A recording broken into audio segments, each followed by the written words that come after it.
Alrighty, boys and girls. How we doing? Good morning, good morning.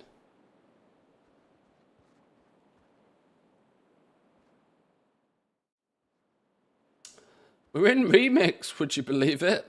I'm in Remix again.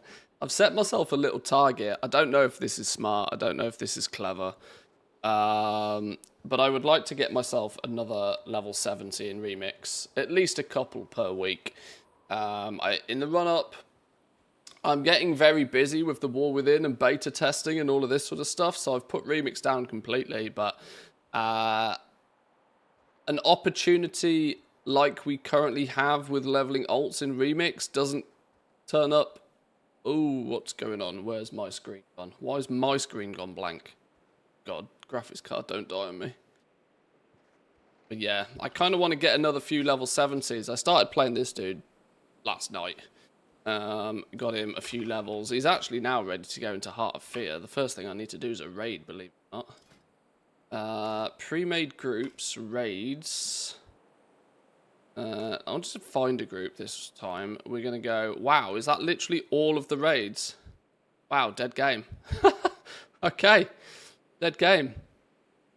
What happened to Heart of Fear? We'll go Heart of Fear.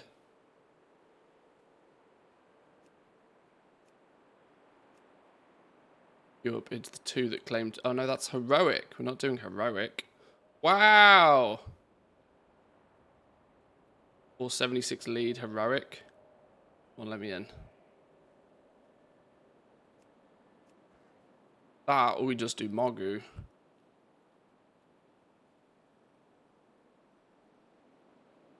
Heart of Fear, normal. Last run, normal. Go. You have a small mistake in your Discord. Oh, is the mistake the fact that I haven't let anybody know that we're live? That's probably that what wow, that notification I just got on my phone, that wasn't a mistake. Thank you very much. You know who you are. Declined.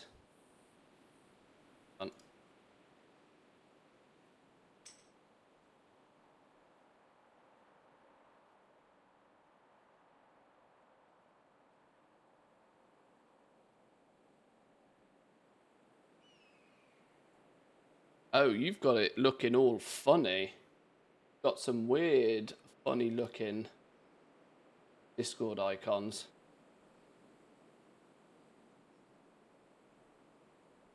Okay, hang on, let me fix things. I'm slacking this morning. Probably tell. I've been tired recently. I don't know what it is. I think I've been playing games far too much. Right.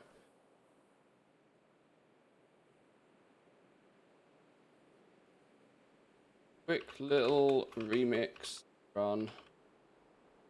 Then blacksmithing. We need to look at blacksmithing a little bit today. It's one section that I've paid the least attention to. And I think it's probably less broken now. At least I hope blacksmithing is less broken. I think it got mostly sorted. Mostly sorted in the last build. I think everybody's playing beta season as a discovery or something else. Retail is dead. Remix is dead. Probably. Yeah, we can't queue cross faction anymore. They've broken that. Although, well, hang on. No, we're not queuing, are we? Not actually queuing. Hang on. Let me just see if I can get on one of these.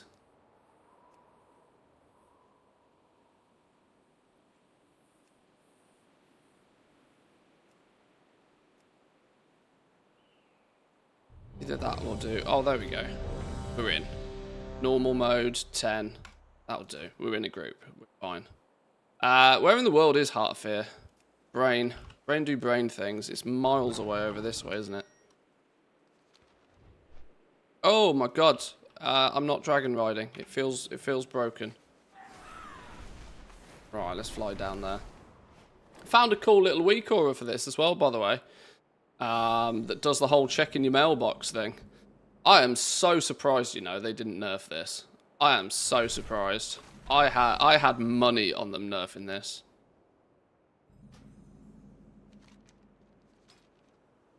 actual money have you gone?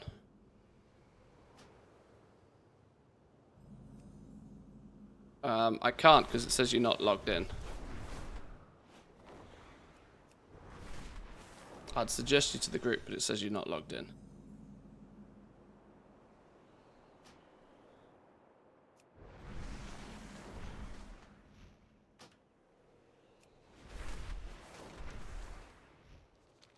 This way.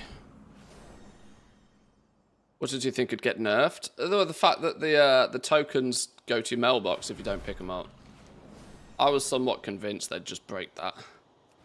Because it's a bit crazy.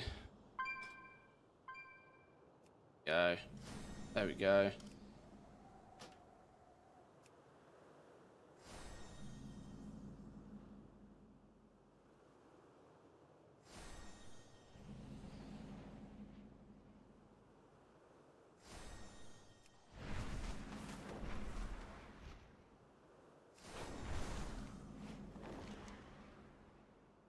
Red waste, there we go, this way somewhere.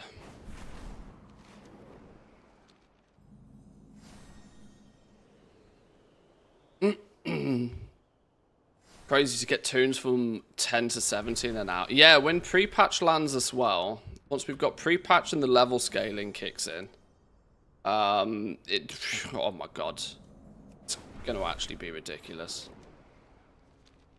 It'll be funny though. It'll definitely be funny.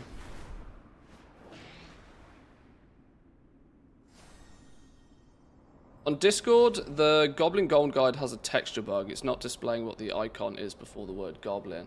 That's probably because I've got it set. I think I've got it set as a custom icon. No, wait, hang on.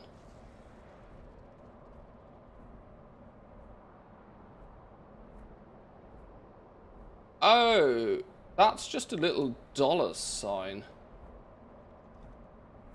Meant to be a little coin. Don't know why that doesn't show up for people. I'll fix it. Thanks for letting me know. I'll fix it.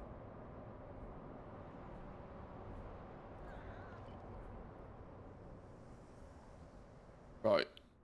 Is my coffee ready? Is my coffee ready? I think my coffee's ready. Please hold.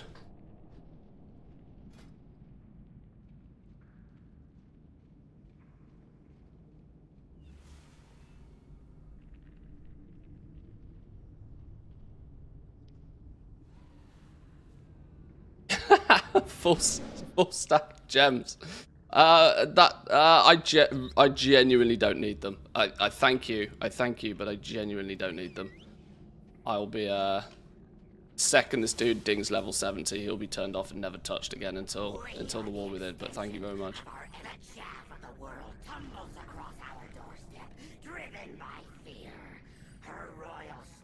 I need to remember the process here. I was playing this a little bit last night, but I was literally just semi-AFK during heroic queues.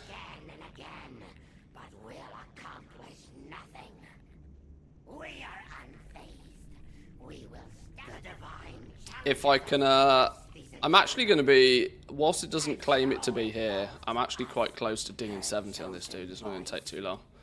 But as long as it takes to complete this raid, then we've got, what, a couple of heroics until we can do whatever the next one is.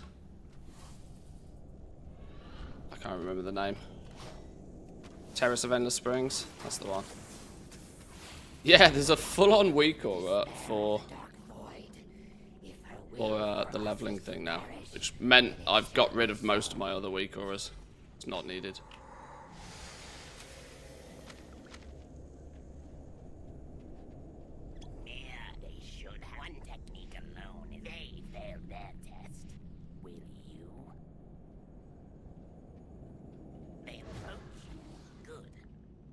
One run of this place, handful of heroics. Oh shit, missed the door. Whoops. And there'll be another level 70 on the belt. Level 13 characters with a mailbox trick, they can break it now. Yeah, I bet there's probably some people out there that just kind of wish they would at this point. I seriously would like to have capped out this account with level 70s. That would have been very nice. And I, in a way, kind of feel stupid that I haven't, but I've had so much to do, or so much that I've wanted to do. I set myself way too lofty a goal for beta, that's the problem. Way too lofty a goal. At what? Remix earned 25,000 bronze, that's the traveller log thing. Have I not done my traveller log this month? Oops. Oops.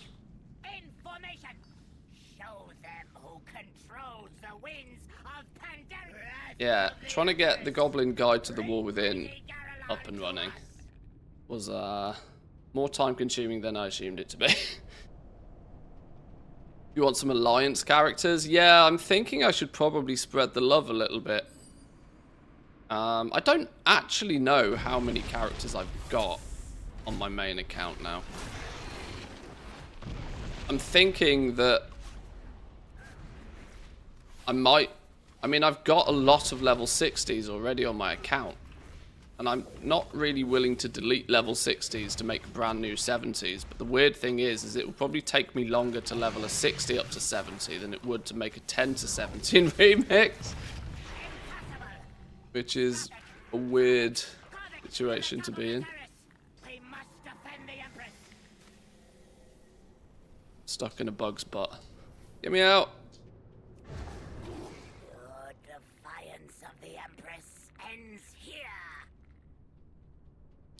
Will we be able to queue cross-faction in the War Within pre-patch? I don't know, you know. That's one thing I don't actually know.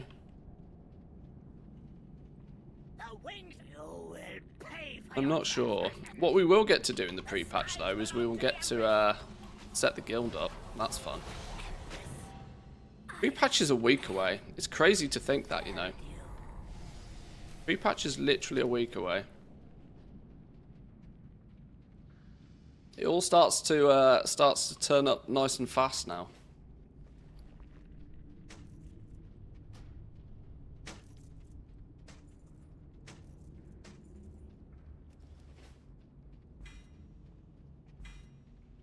Making a guild? Yeah, well, I mean, we've got cross-realm guilds coming in now. Now, most goblins tend to stick in their own lane, but it means at least goblins will be able to stick on their own servers and do their own thing on their own servers, but we can all be part of a guild. We can craft shit for each other, we can throw guild orders out when we need something, you know, we can look after each other. That's the concept of it, really. Goblins unite.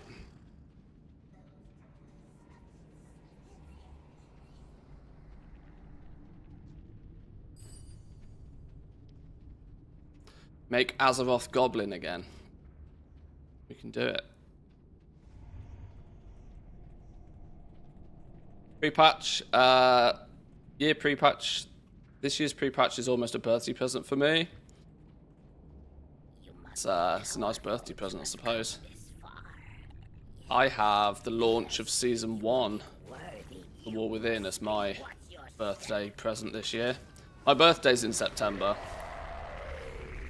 So, it's going to be fun this year. I'm going to get to play lots of World of Warcraft. It'll also be September as well, which is an interesting twist. For Team Twitch, at least. Cheaper subs in September, which is always nice. A lot of content creators will do, like, subathon style stuff in September. Truth be told, I might be a little bit too busy to try and sell out that aggressively. The same logic applies. If you wish to support me and support yourself at the same time, the new Goblin Guide is out. I won't be a blizzard. I won't triple dip you. It's fine.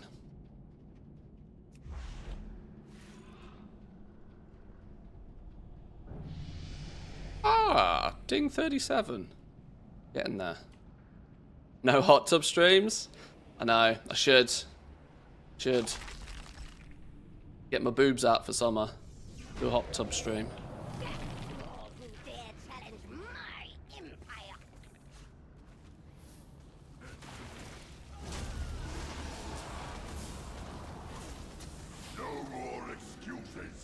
Repurpose my Gobbo and join then. Never really spent time on Professions before. Professions are going to be fun in the War Within, I think. I think it's going to be fun. Like, there's one real interesting twist about professions that wasn't realized very well in Dragonflight, and it's that as long as you're able to make some gold without too much effort, they can be remarkably fun. What's more of a frustration to most is when there is practically no gold to be made, and yet you still need to do an outrageous amount of effort to achieve anything with them. Which is what Dragonflight ended up being. If you weren't first to the 1,500 gold apiece. Have they upped this even further? I don't think they have they? 412,000 bronze still across my characters. This is something we should probably look at doing as well, to be honest.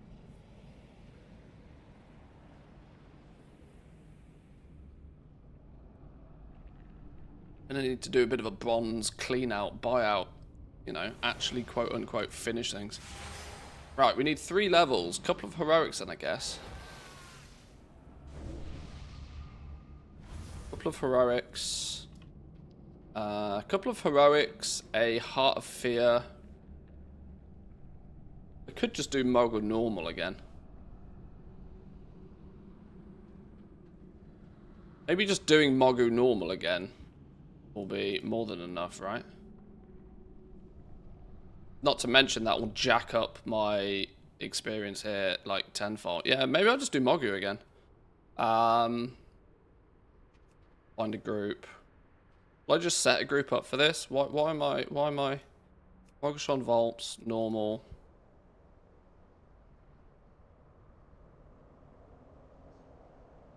Daily run. Mogu normal, list group. Let's fly over there. Oh my god. Give me maximum outage.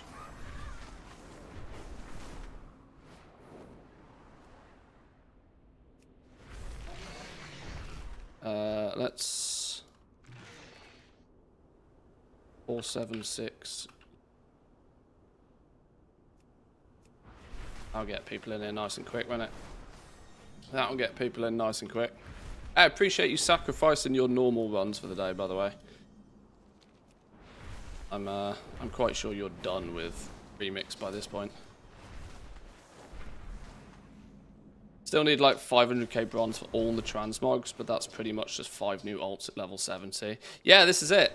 This is it. Like, you can get 100k a day easy mode. 100k a day easy mode.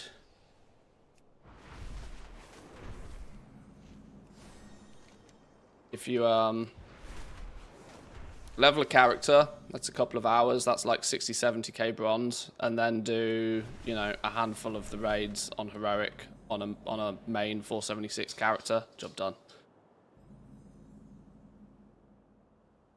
I'm out of vigor. Whoops.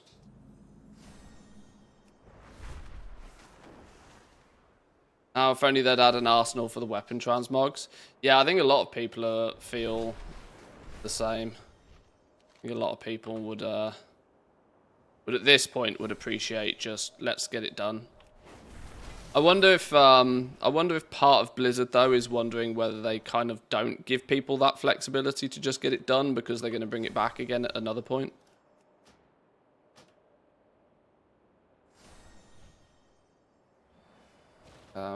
I got this set up right, normal. Yeah, let's get in.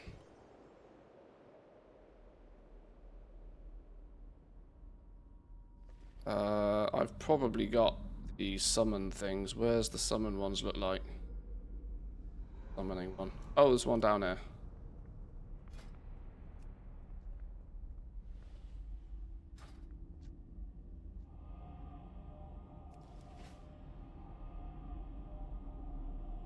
Managed to level 27 in Remix. Oh, you've only got to level 27. Oh, I mean, there's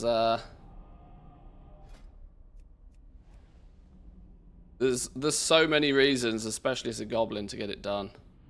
One, player housing. I think you're in the same boat as everybody else. A bit of player housing would be wonderful. I still don't think Blizzard will ever do it. I'm pretty convinced they won't ever do it. As sad as it sounds, I'm pretty sure they won't do it.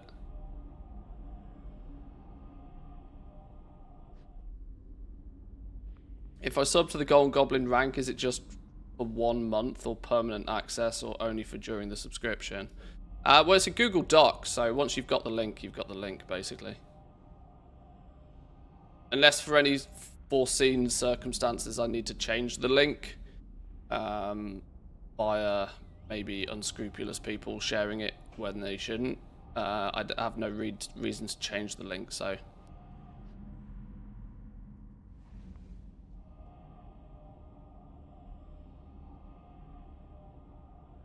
When I see the housing in Final Fantasy, I'm so envious. When we went and played Final Fantasy for a while, the one thing that really made me want to actually play the game properly was the player housing. I wanted to goblin the shit out of that game, become super mega wealthy, and just buy the biggest plot of land and have the most fancy house. It's genuinely the one thing, but then again, that's because that's the only thing that World of Warcraft doesn't offer me. It's that itch that everybody has that Blizzard has never scratched.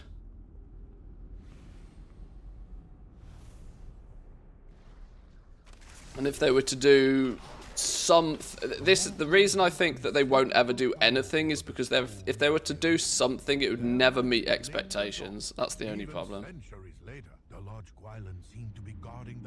That's the only problem.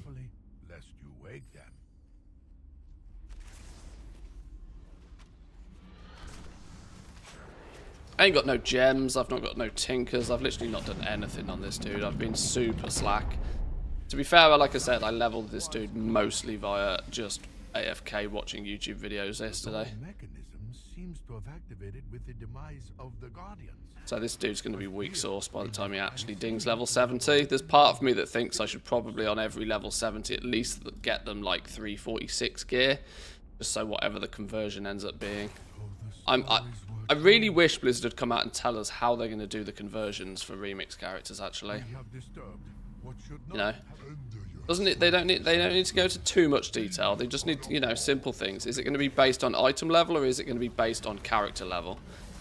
If it's based on item level, then I'm going to need to get some of these remix characters in a semi-reasonable spot. If it's not based on remix level, if it's based on character levels, then just being level 70 will be enough. So, this is not the last we have seen of Faye. Love the garrison. Garrison was... Unfortunately, this is why I think they won't do player housing. Because obviously, when they did the garrisons, that was Blizzard's first attempt at doing something unique and individual and customizable. But they clearly didn't quite have the technology to do it properly at the time. Not in the way that they wanted to do it, let's put it that way.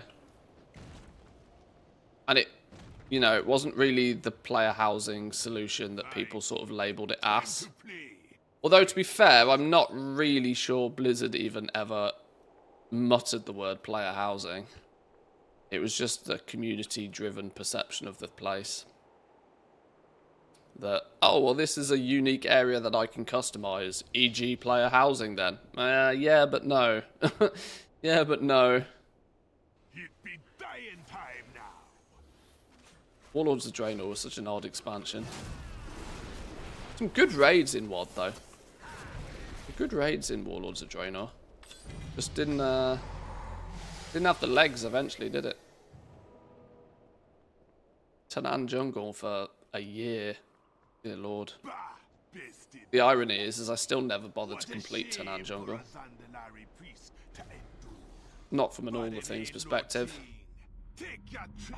I wasn't an All the Things whore back then though, so... I be going now. Time to find a new home for me soul. One was what they showcased at BlizzCon and then what they delivered. I'm going to be honest, I don't remember in that much detail.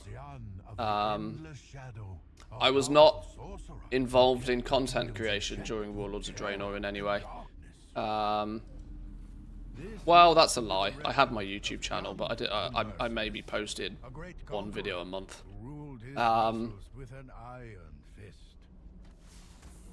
But because of that, I also wasn't really paying too much attention to like press-related stuff either. Well known as a masterful archer and genius thief. He stole from the rich and kept everything. What is this? I've heard nothing of this emperor. Okay, we're up to 320% EXP gain, According to these texts, which is Meng was the most going to be pretty sizable. I suspect, actually, you know, we'll ding level 40. We might not even need to do Terrace of the Endless Springs, because we've kind of done this instead. Terrace of the Endless Springs is only 4 bosses. This is 6. So doing this for the second time on this character might actually mean we don't really need to do Terrace of the Endless Springs. We might end up with enough XP boost without even going there. in body and spirit. Because I've kind of done this character over 2 days. Soon enough. I think that's what people are doing, though. They're doing just because clearly there's not that many raid groups on Remix anymore, and so people are doing they're just doing Mogashon Vaults every day, and they're doing this a couple of times, ignoring the other ones. If you can't find a queue for a, I guess the easy answer when leveling alts is if you can't find a queue for the, can't put a group together for the raid, you just log that character off and you do it again the next day. Start a new character. These have not seen footfalls for many centuries.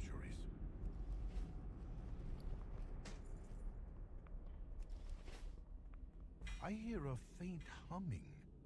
It is coming from this direction.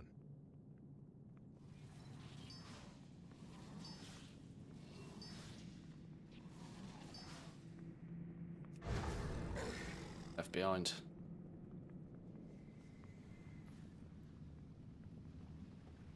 Main thing was being able to choose what zone it was in and having some meaningful customization. Oh, were they gonna let you have different position it in different spots rather than it being in the same place? There's often stuff like that that is early conceptual stuff. This is why Blizzard have also got a little bit careful with showing conceptual stuff, because it's way often taken to be that, okay, just because they've made some drawings of it, that means that they're going to do it. Ended up being Sim Farm. Yeah, it was good for goblins at the time. You had plenty of characters back in Warlords of Draenor. It was good for goblins. You farmed that mission table. My lord, you did all right for yourself. I think the token went up to like 400,000 gold or something by the end of Warlords of Draenor. It was absolutely mental. We have 400k tokens now, but what was 10 years ago?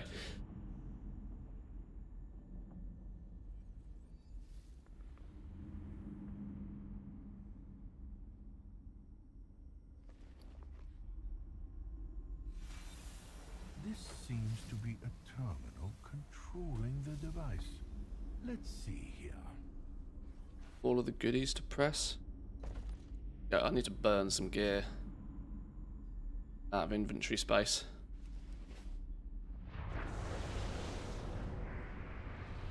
Tony, how we doing? Welcome in. Good morning, good morning. Sensors online. Magnificent. Mission table and 9 alts. Help me buy the Spectral Tiger. Beyond what we thought. Was gold cap still 1 million back then? Gold cap still 1 million? What?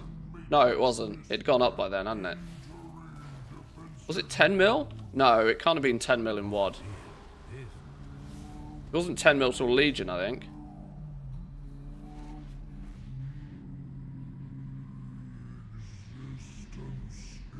There's part of me, you know, that thinks we're due for a new gold cap.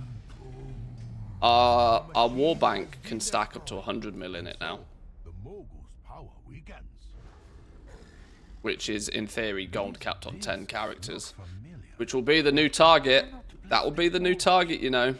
Can't be a goblin content creator with less than 100 mil in the bank. Absolute scumbag poor. Because I definitely don't have 100 mil gold anymore. I did once upon a time. Got a little bit too lenient with the purse strings. May the great grain guide your steps. I think I've probably got 30, 40 mil these days. I don't even know. Oh, let me in, let me in, let me in. Oh, that was an Indiana Jones moment, that was. Nearly lost my hat. The Emperor's rage echoes through the hills.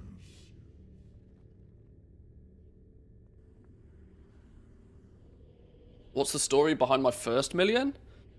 Good question. Glyphmas, probably.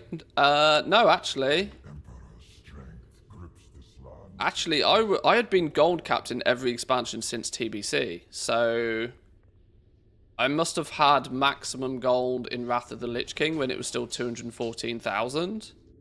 I don't really have a story behind it. The TLDR to why I got into gold making in the first place is I was in a guild with a few at the time workmates, and they had a guild and they had a guild bank, and it was full of just random shit in TBC, and I was given access to it because I one day took a few things out, sold them on the auction house, and then put a big old pile of gold in the guild bank, and my work colleagues at the time were like, you're in charge of the guild bank now. So people dumped everything in the guild bank. I sold it and then put the gold in the guild bank. Over a couple of months, paid for everybody's epic flight form, as it was back then, at like 5,000 gold apiece. And we ended the expansion with a fully capped guild bank. I also had maximum gold at the time on myself, which was why I was kind of chilling and happy to do it for the guild at the same time. So it wasn't really particularly selling any one thing or any one market. It was more the fact that I just had an entire guild's worth of random trash to sell. And I swear I didn't embezzle any of it, honest. Do we not know about the dark secrets of the Mogu? I certainly didn't pay for my own epic flight form, let's put it that way though. Our ancient enemies. Right, nice. That's 37. It's surprising how little experience you get from running these raids, but my 356 experience percent now is juicy. Let's get a couple of heroics on the go. When we get ported out of here at least. Check the mailbox, see what the situation is to update this little week aura. Because this only updates once you hit the mailbox. Oh, hello. Bonus friend.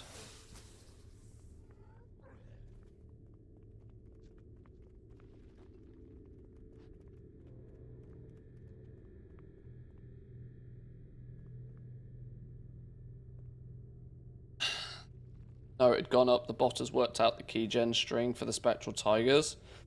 Oh, that wasn't it. That wasn't even it. That wasn't even it. It was, I mean, I don't know how much you should publicly talk about this, but I guess it's happened a long time ago. It was some pretty distinctive duplication glitches with the guild banks back then that was basically printing Spectral Tigers.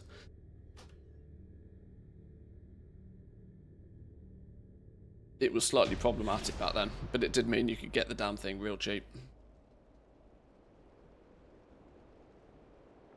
Right, let's queue for a quick couple of heroics. Dungeon Finder, heroic, go. While we do, oh, let's get on a proper mount. While we do that, let's fly to a mailbox. There's a mailbox down here somewhere. Surely there was once upon a time.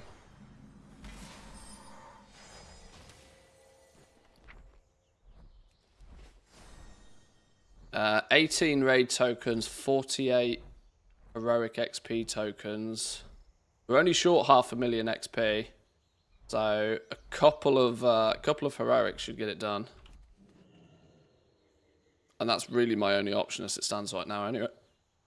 We've done Heart of Fear. We've done Mogoshon Vaults for today. I did Mogoshon Vaults yesterday. Yeah, okay. Hello.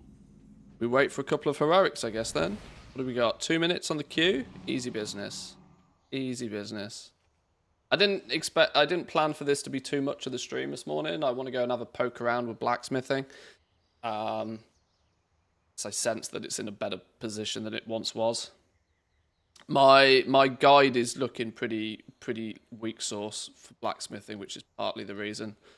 I don't really have much of like the level. Well, I don't have any reference for things like the leveling path, the knowledge gains. We've got the knowledge treasures for blacksmithing. I've been able to do those, but I've not done too much else in terms of like I've had a look at the spec trees, but I've not gone into too much detail with them. So I want to get blacksmithing looking a little bit better, a little bit more detailed because it's pretty poo right now, honestly.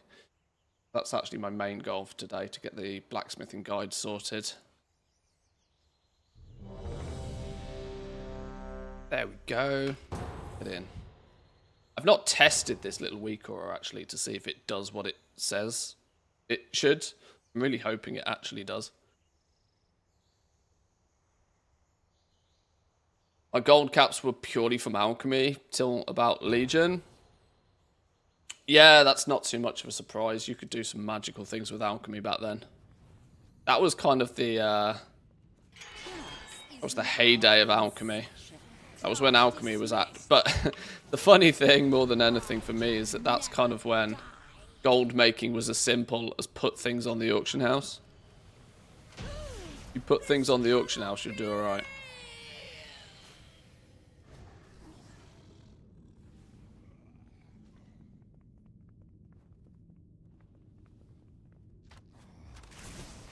Yeah, I can't remember when the cap went to a mil, and I can't quite remember when the cap went to 10 mil. But there is part of me that does think that... Make it 100 mil, Blizz. Go on, dare ya. Make it 100 mil. I need a challenge. Isn't it beautiful? The weaving of Cataclysm. bone and you too, my dear. Run, necromancer. Your life ends once I catch my breath. Come, Voss. Your fate awaits you. Let's make sweet 10 mil was sweet Legion. profit together. So if we've had Legion, we've had BFA, we've had Shadowlands, we've had a... We're due 100 mil gold cap. I know it's happening with the guild bank, but we're due 100 mil personal gold cap. Do it, Blizzard. Go for it. Go for it. Make those tokens go burr. Let's do it. It'd be funny. Did you forget, girl? MF Gaming with the Prime. Thank you. MFX, sorry, to give you your full title. Thank you very much for the Prime. Now turn your lovely Love me some Bezo bucks. on our guests and fetch me their bones. I can't fight him. I can feel her will breaking. Oh, you're dead.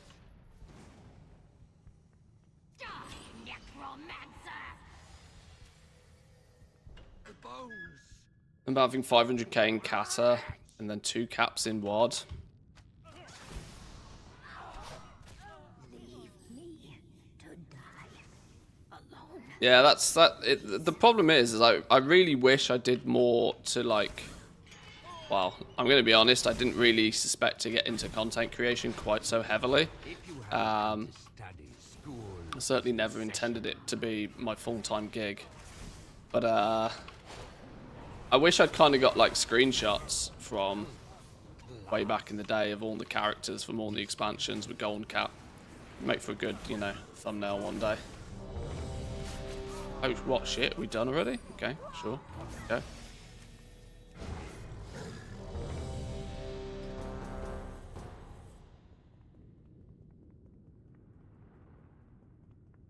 Let me click the button.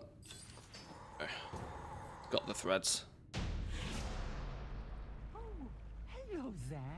It's good of you to visit all the anti-storm styles. I'm gonna have inventory problems in a minute. I am 10 storms. I need to burn some gear real quick. Oh my god, I don't have the right add-on on. Options, add-ons. Where's my auto? What was it called? What was it called? The scrapped one? Auto scrap? No. Oh, what's a easy scrap? There we go. Why are hosen all over the brewery? Somebody's going and doing maximum zooms. Maybe I can clear my inventory quickly. Wolf farming in class over in business college was a good time. How you do it. You all just get them gone. Come on and get your oak on. Burning gems and a lot. I don't care. All night.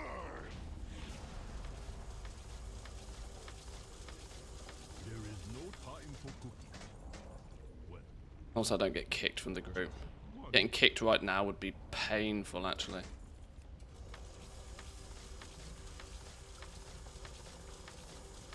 All A's, so aced it anyway. Go Rose. Well done.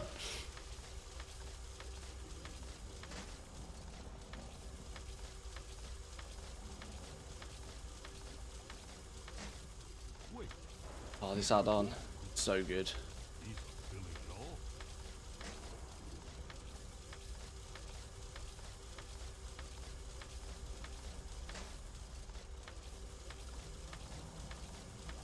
I've not kept up with players like Hickons for a little while. Does he have like 500 characters yet at level 70? I suspect he's got to push for his billion gold, hasn't he? He's got to push for 1 billion gold at this point. Hickons is just taking the piss, sitting at 950 mil all the time. He needs to pull his finger out, that lad. Yes, yes. So close. Just a pinch of... It's really not worth running anywhere, is it? Let me grab this book. I'm just gonna chill here, you know. I would like to be a team player, but it doesn't look like anybody's bothered to move. Look, it's like we'll let the priest run and do it. More corn.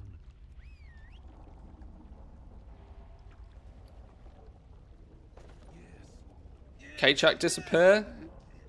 K-Chak very quickly came to the same conclusion I did at Dragonflight. Doing what he was doing publicly was only hurting him, not helping him. He was doing something so high-end and so out there that not many people would be able to copy him all the same, but he has a partner, he has real life going on. Nothing will stop me now.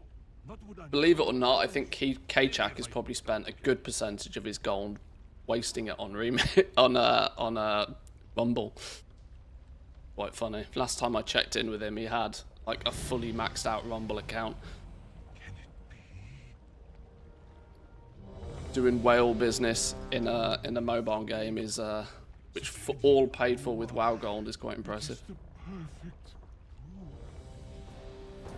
950 mil amateur. I know, shocking, right? He actually spent more recently. But he gets caught by the trap that every time Hearthstone releases a new expansion, he goes and buys all the cards.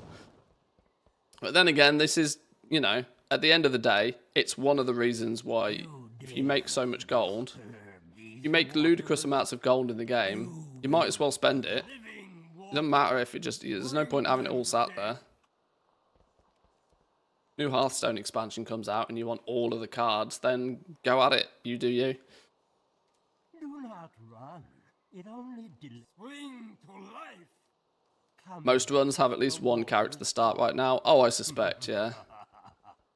And it's probably the ult of whoever's doing the zooms in the first place. I peer into these waters and If I spend it, how can I look at the big number? Well, that's true. That's true. claim me.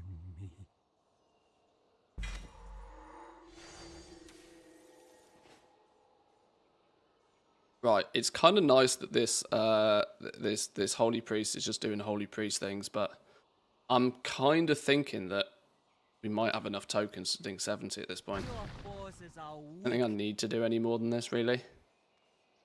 We got 356% experience gain. I think we should be good.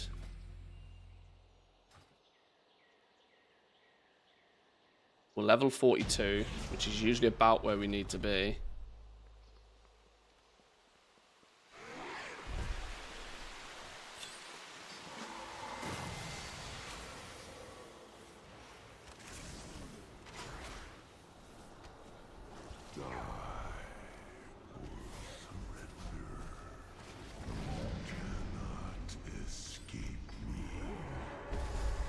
Oh yeah, there's the pigeon, isn't there? We could check using the pigeon, I suppose.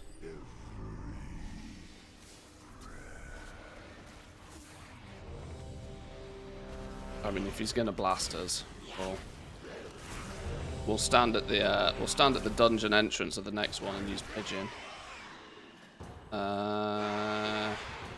Huna perch. Gone.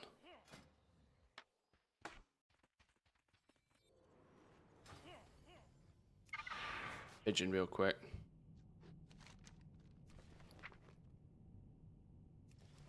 Hey, we're good. We're good. We'll ding 70 then if we open the mailbox. Nice. No rest at the street. The end at last.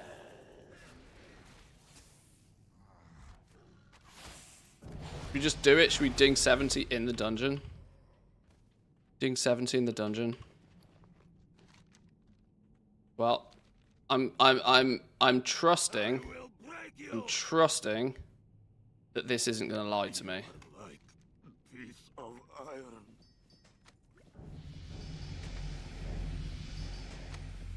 To think you've come so far, only to perish. My legend begins now. Let's see, shall we? But my legend.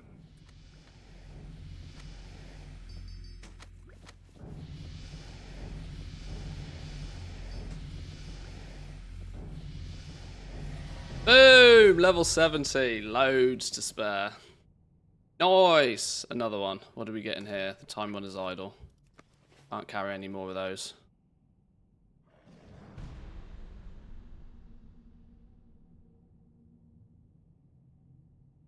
Boom. Get out of here. See ya!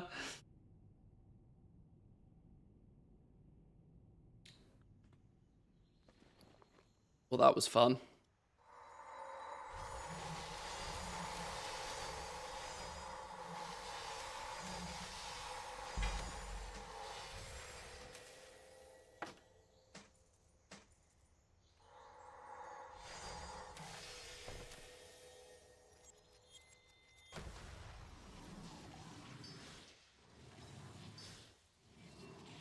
What's the name of the new cooldown transmute in the War Within?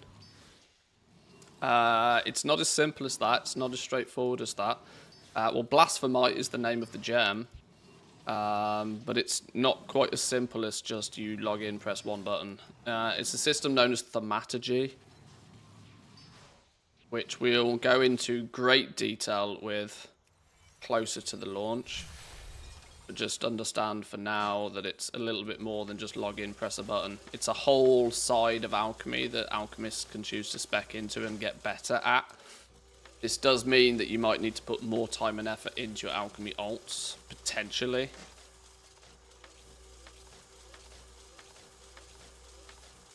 There's a little bit more requirement for knowledge points.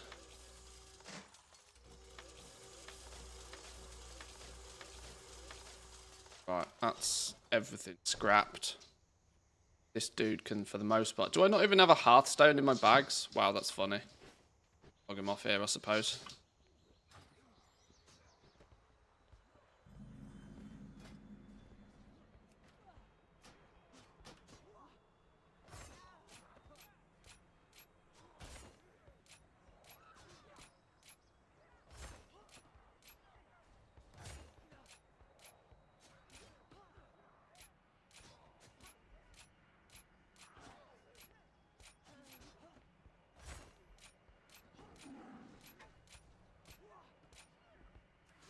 Boom.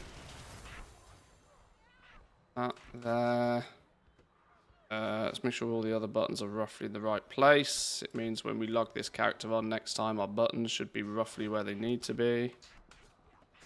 Rank usually goes on 5 if I bother to have it. Okay. Death Shack comes up 4. Okay, this character's done. He's ready. How many 70s is that I've got now? Are we at double figures yet? I need to put these in order, actually, of what I'm going to do with these characters. My main hunter. Main hunter. Believe it or not, this is my main hunter. Everybody shut up. Main hunter, main blacksmith. So jewel crafter, leather worker, blacksmith, blacksmith enchanter. I have my official mage, who is my scribe currently, my tailor. Noticing a lot of hunters. I'm going to be honest, I would kind of probably replace both this paladin and this mage with hunters as well these days. Warlock will play if needs be.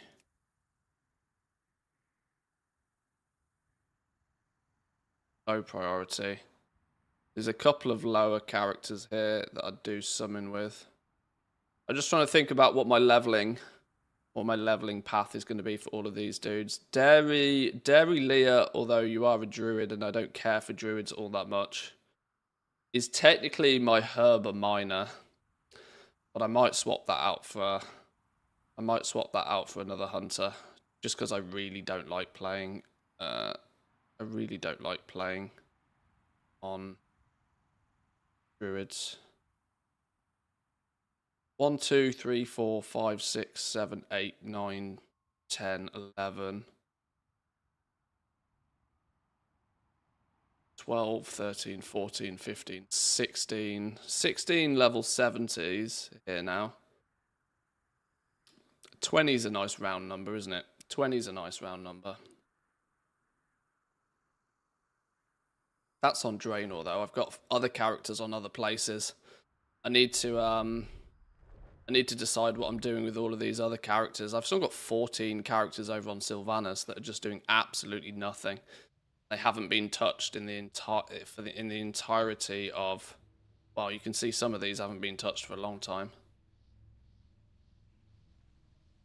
Still got 3 level 60 character boosts. They're kind of pretty useless these days. 5 character transfers, some faction changes, and race changes.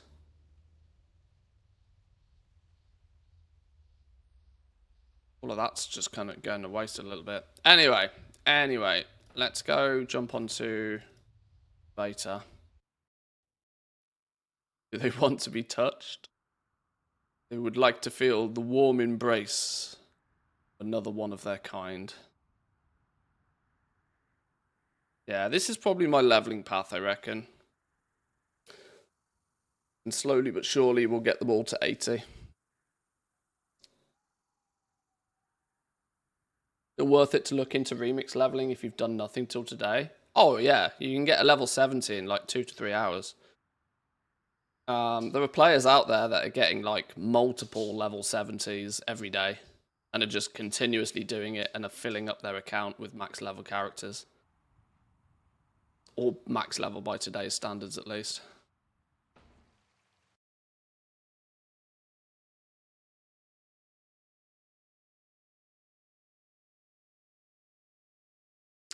Do you plan to gather in the War Within? For me, it's going to be too crowded. I mean, I'll do some. I'll do bits and pieces here and there. I tend to fall into the category of somebody that would rather buy their materials off somebody else. That way I don't have to spend the time gathering. Oh, a War Within beta update. Did we have a build last night? Whoa, hold up. Did we have a build? Have we got a new build to play with here? Why have we been messing around with flipping remix when we've had a new build to play with?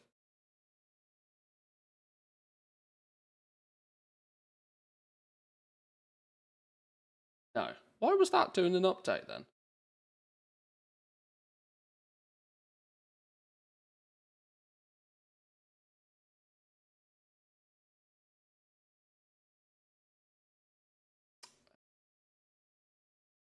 Change. Good there. Okay. Trying to do professions on the beta on the leveling realms because I want a fishing pole. My level 10 engineer has just unlocked the crab pummeler. Oh. Good luck crafting that on the leveling realms. Well, I suppose if you just copy your character over, I guess it's not impossible. With a bunch of Ceravite bolts or something. Right, let's have a look at blacksmithing then. I have a blacksmith that once upon a time did some stuff. What did he do? Where is he? What did we ever do with this character? I don't think I got very far with it because it was just balked. I might just delete this dude and start again.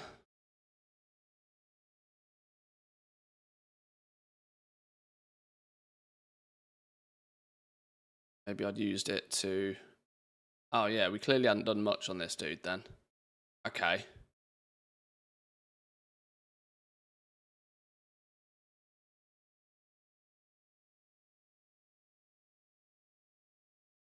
Oh, there's another out for the basic quality 1 stuff. Oh no, these have 3 qualities as well. Recipe difficulty 1. Okay, that's balked still. I'm glad the first thing I've seen is something that's broken.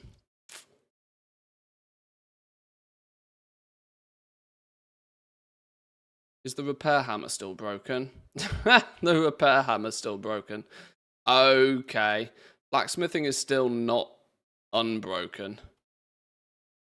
What did I do with specs on this? Not a lot of anything. Because I hadn't capped it to 100. Why hadn't I capped it to 100? Because it wasn't even possible to do.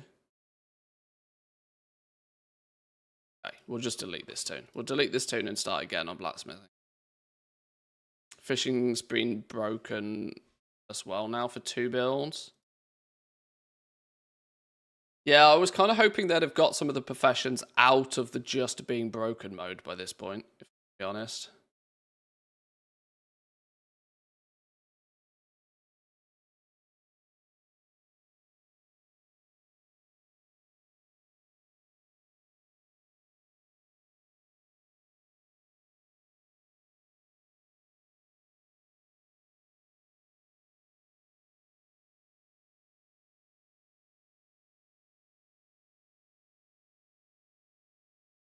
Leveling engineering is garbage and I hate it. I think the leveling process for engineering is quite cool. The way that you have to shuffle through things to find the scrap and stuff. The problem is it'll just be a chore that you have to do at some point. That's the only downside to it. But I kind of like the discovery system. It means your leveling path can be a little bit varied and you can throw more gold at it if, you know, luck doesn't go your way. Spent 6 hours gathering, got 12 skill points. Yeah, that's not great. That's not great. But I also kind of believe these days that you are not really meant to be very self-sufficient with your, like, they require many more reagents than one normal person should really be picking up. This has been a bit of a trend, a bit of a pattern for a few expansions now. You do kind of need the combined effort of many people to provide any crafter with even remotely enough stuff.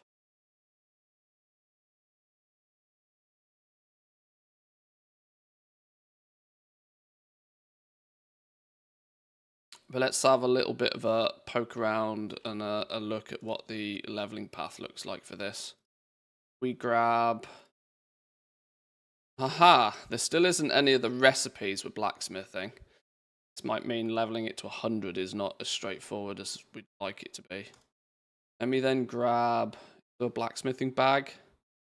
Blacksmithing bag. One of those in case we need to do any concentration business in a minute.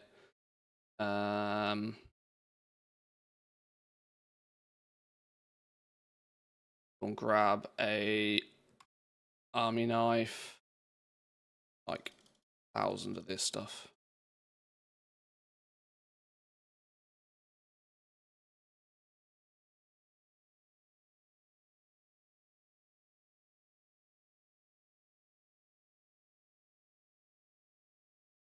Oh no, this is giving me all the materials. I don't want all... Why is it giving me quality 2 shit?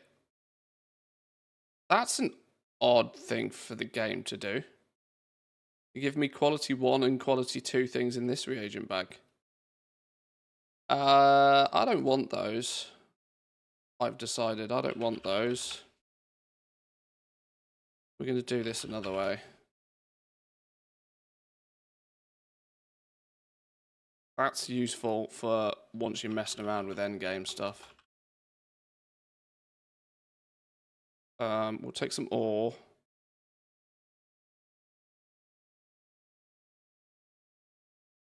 Null stone in case we really need it. Let's grab some proper materials though.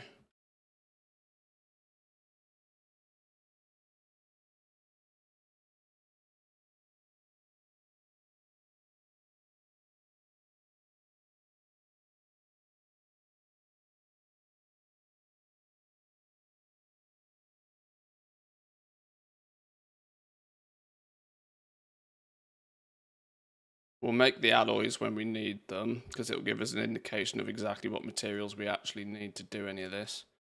Okay, that's better. Let's put blacksmithing on our bars. Open the trainer.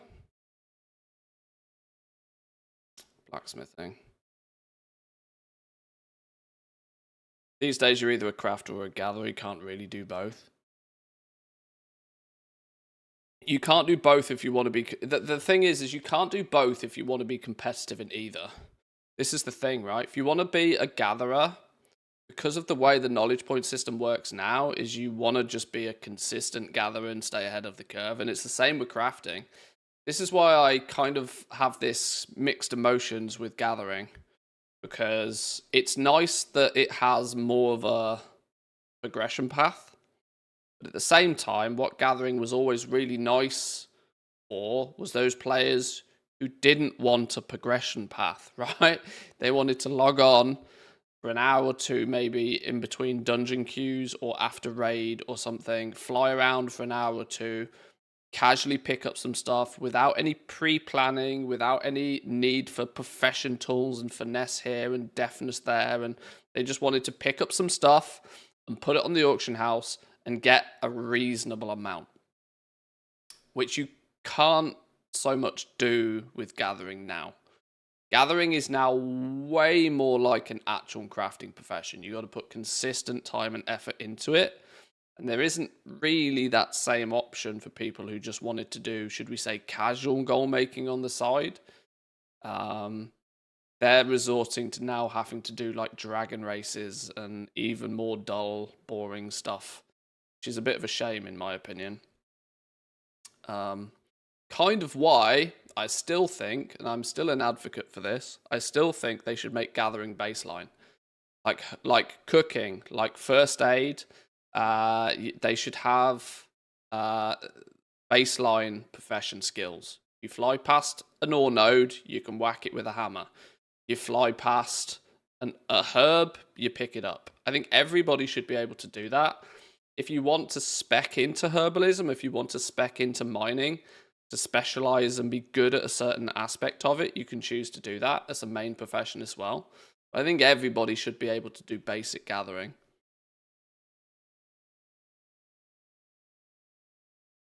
So it would allow those players who just want to do a little bit of, pottering around and not do anything too serious to achieve that. But TED Talk over.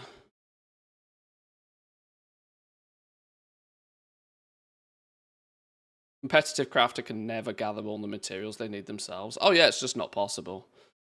It's just not possible. You'll always be outdone by the person that's willing to just buy the mats off the auction house. Always, always, always be outdone. If not on quantity, but on quality. You'll be outdone somewhere. Right, we're going to make some core alloys to begin with by the looks of things. Echoing flux has been added. Okay, so we got our vendor reagent now. Well, let's grab a stack of that then. Is that on you? Got to be here somewhere. Search feature for vendors would be so nice.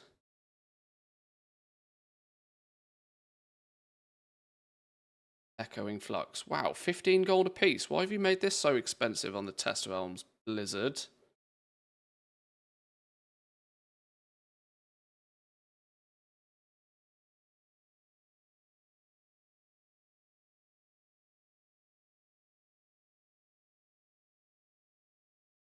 Give me another 10k gold.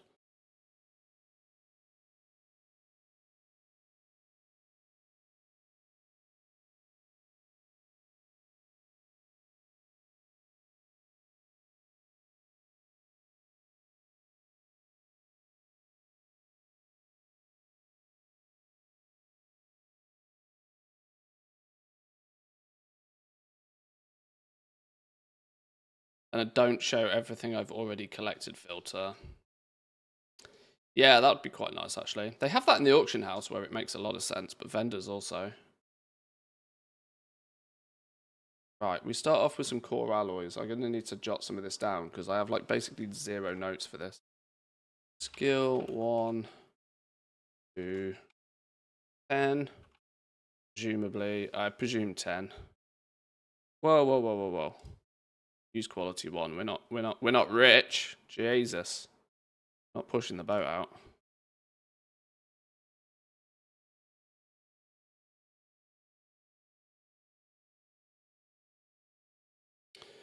Random question, but do you know why there are constantly bots in Revendreth at the moment farming mobs? To make gold, to make somebody money. The answer's the same for any bot ever. RMT, money.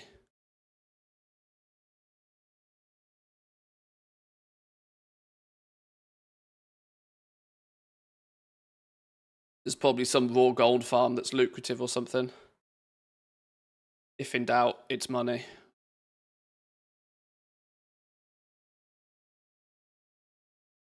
Do we go straight into making these?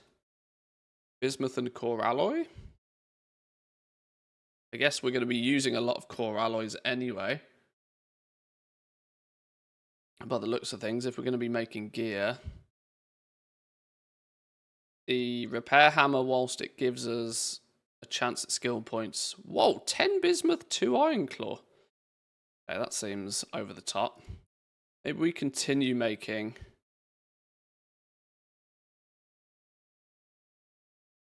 I guess we continue to make core alloys because we're going to need them.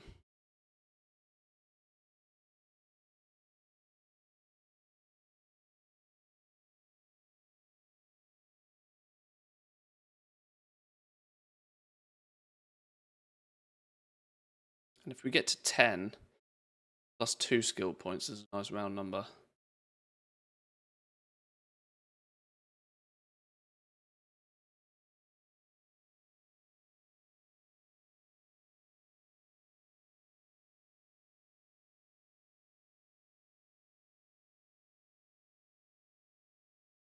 Core alloys.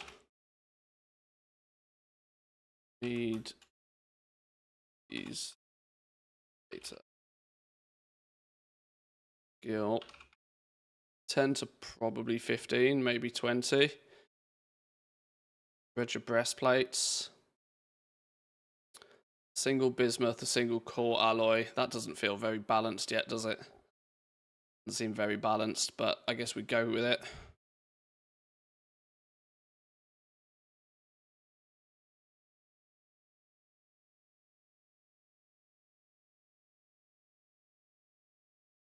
Still guaranteeing skill points. Will that change now? Yes. So 10 to 16. 3 times dredgers. Dredgers, plate. Type with this.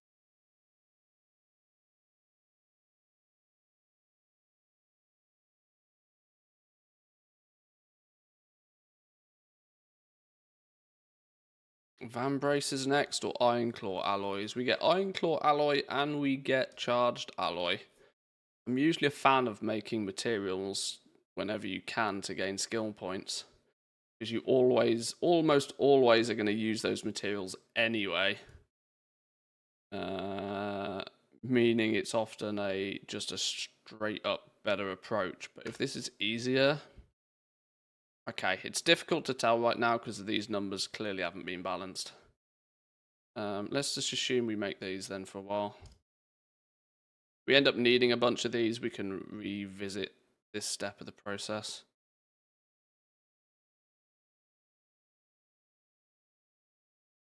Okay, 16 to 20, we make some.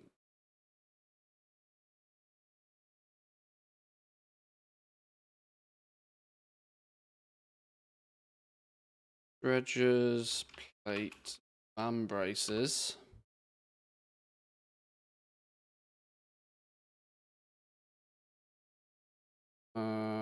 Iron claw stiletto.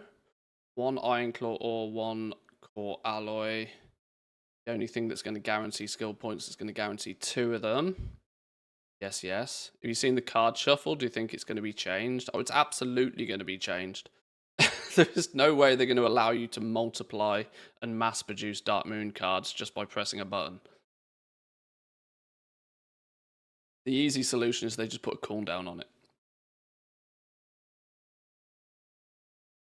Or just get rid of that chance to make a second card node. There's no way that's staying in the game. If it does, I'll abuse the shit out of it the first week, but it's definitely not. Definitely not sticking around that one.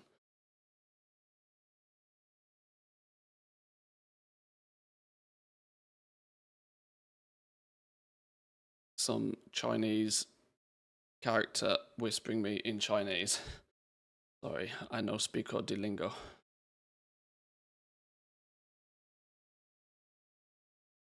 Right, we got to 25, nice and quick. That's no bother. 20 to 26. 3 times, what did we make? Iron claw stiletto.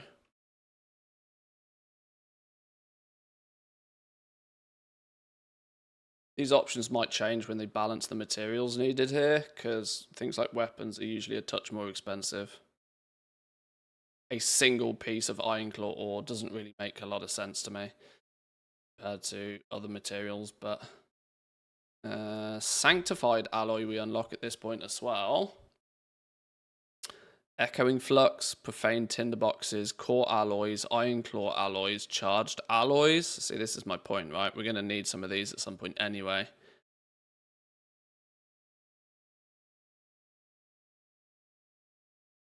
Iron claw dirk. Mr. Person whispering me in Chinese. I have no ability to read Chinese, I'm sorry.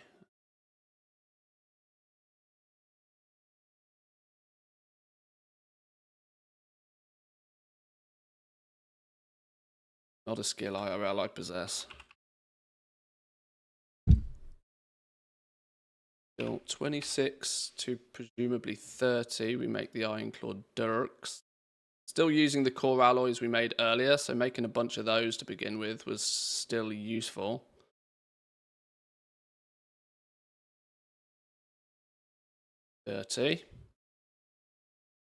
Knuckles and swords. We need to make some more Iron Claw alloys.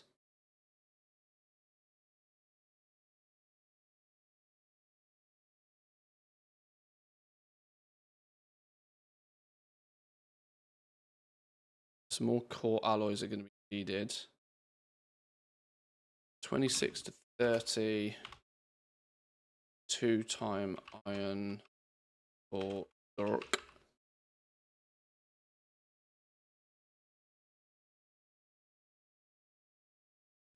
Swords or knuckles. They end up costing the same. You'll make both of them just for the first time crafts, but if they end up costing different things, we'll use something different. We also at this point get to unlock a spec tree. I'm wondering if we're going to need to, or whether the smart thing to is to unlock something at this point. Depends how far we get to go in one go, because we're likely to only be able to unlock 2, maybe 3 of these. On learning this specialization, learn to make the ever-burning ignition. That's not really going to be super duper mega useful for us. It doesn't give us skill points. At this stage, it's going to give us basically nothing in terms of ingenuity, multicraft, or resourcefulness. But, you know, something is better than nothing. But I think you are best off saving your artisan's acuity at this point, honestly. I like the idea of having a buff, but at the same time... Right, this dude's just... Please go away. I like the idea of having a buff, but having to spec into said buff. This is like 40, 50, 60, 70, 80, 90, 100 knowledge points, which just is not something you're going to want to put points in early days, honestly. Means of production. Do we get anything for free here? The Artisan's Blacksmith Toolbox. That's quite a handy one to make ourselves. Artisan's summon toolbox. This one, right?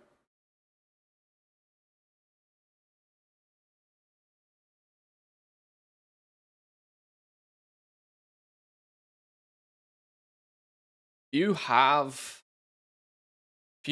300 artisan security by this point, let's say you've done the... Let's say you've ran around and you've done the treasure shuffle. It's actually not a terrible idea to unlock this and craft this, like, right here, right now. Not going to cost you nothing to get it. You've got the materials to do it. You probably should at this point. For the plus skill, the resourcefulness, and the crafting speed. That's not a terrible idea. Do we get a freebie here? Learn to use optional reagents to upgrade them. No freebies. Learn to use optional reagents to upgrade item level on plate armor. No freebies. So if we want a freebie craft to help us level up, it's getting our own Artisan's Blacksmith Toolbox, but that requires us to have 300 Artisan security by this point. Or we get to unlock our Ever-Burning Forge and spend Artisan security for a buff, which I don't think is value. So actually, we just continue to level naturally at this point by the looks of things. Maybe worth dropping a note in the fact that we get your spec tree at this point.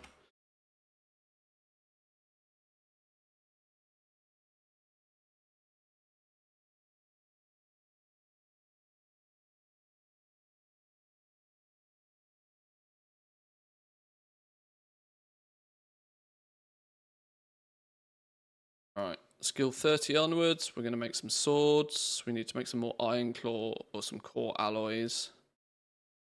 Make 5 of these real quick.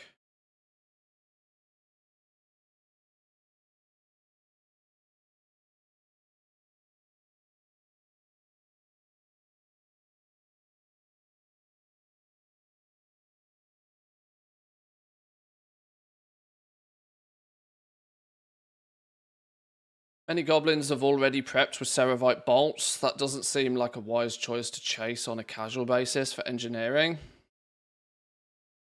I'm not sure what they're going to do about that. There is rarely a scenario where Blizzard wants people to be able to bring an advantage in from the past expansion. So much so that I suspect that they might nuke the ability for you to get scrap from the old things. And they might then add it back in at, say, 11.1. Or it will be so low on their priority list of things to fix before the game goes live, they'll just leave it. There's 1 or 2 options there. Yeah, I do kind of agree that the Ceravite bolts thing is a bit weird.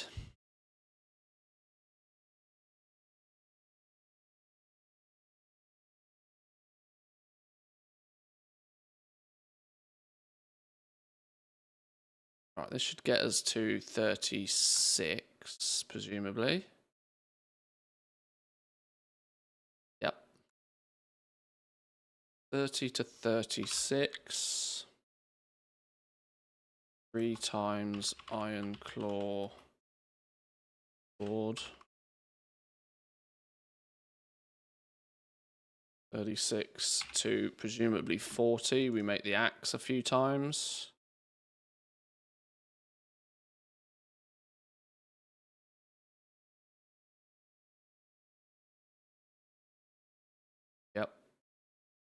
Loads of stuff learned at 40. 30 to 36 to 40, 2 times iron ore. What did we make the axe? Axe. Skill 40 to summon.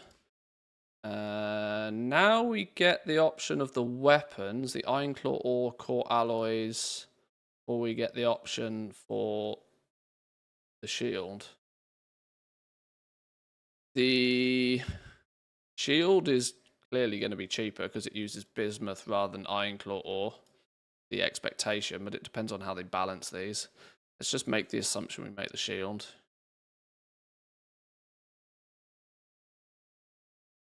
More core alloys.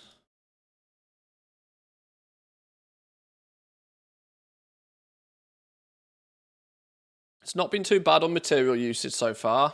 A bunch of echoing flux. Less than a couple of hundred bismuth so far. But like I said, nothing feels particularly balanced in terms of the material usage on any of this stuff yet. So it could get, in fact, it probably will get multiplied in terms of material usage. But the path seems to be as I would expect it to be. Bismuth is your microbloom of ore, yes, correct. Bismuth is the basic one that's available everywhere. Iron claw ore is also mostly available most places. It's the aquarite that is ore limited to Ashgahet mostly.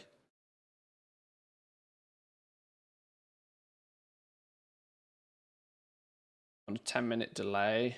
Not sure if you worked this out yet, but you shouldn't be learning charged iron claw and sanctified alloys from the trainer. They're picked up in the spec tree.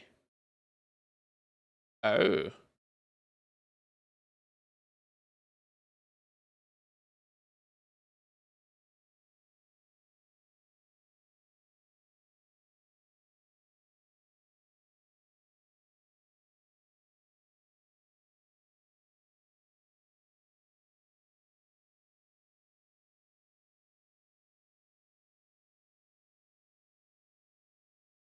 Learn to craft charged alloy.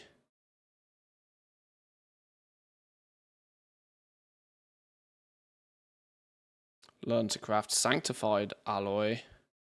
Ooh, you're right. You're probably less on a 10-minute delay. It probably took me 10 minutes to respond to your comment.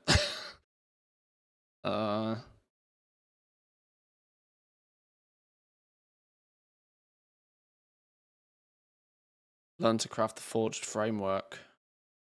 So you're going to have to deep spec into alloys to even get the charged alloy. And then deep spec even more to get the sanctified alloy. So that's these two that are locked off.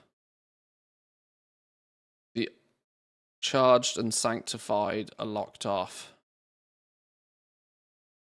Oh, well, that's interesting. That means basic blacksmiths aren't going to have access to even make these even at dum-dum level. You're going to have to buy them off somebody else.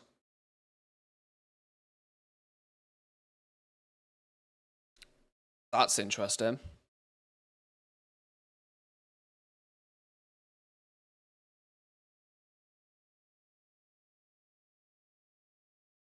Yeah, you get charged alloys soon as you spec into here, which is as little as 10 points. 10 points in means of production will get you charged alloy. But if you want sanctified alloy, it's 10 points in here.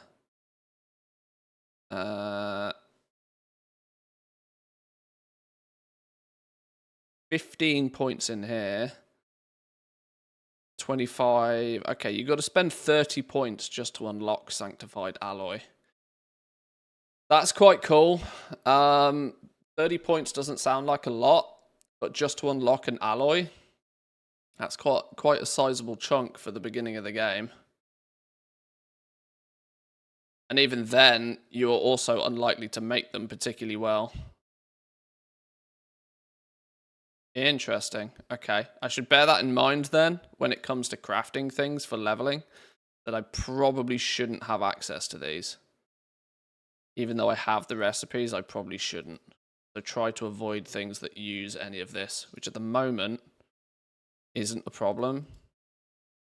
It's just core alloys all the way. But because these are not material balanced, they could have their materials completely changed as well. Okay, I appreciate you pointing that out because I might not have spotted that straight away.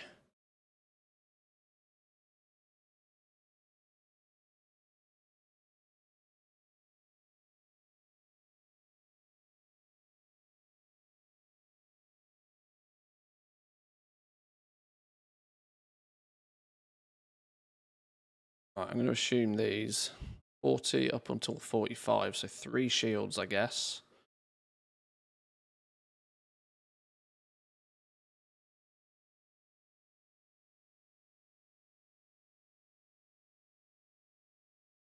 Yep.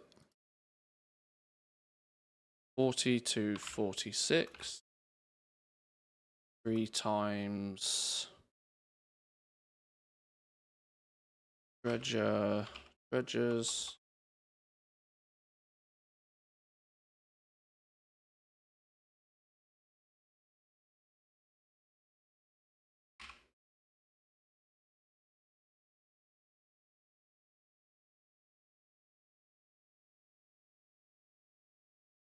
$46 up until probably 50, then we get the great belt or we get the gauntlets.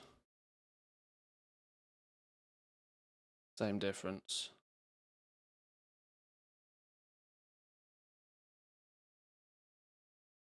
Yellow? Yep. Okay, that's 50 then.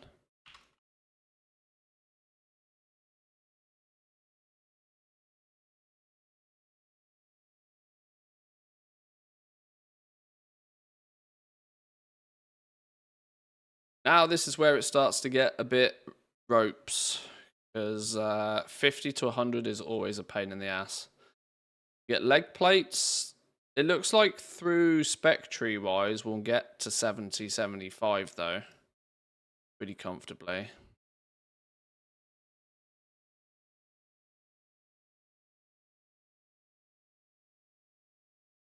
Also means we've unlocked our second spec tree at this point.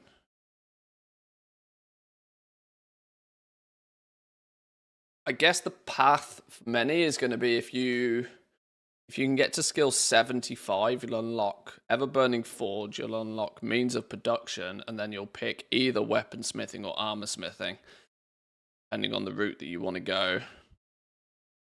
Unless you plan on hardcore speccing into one of these anyway, and then you just won't care about these.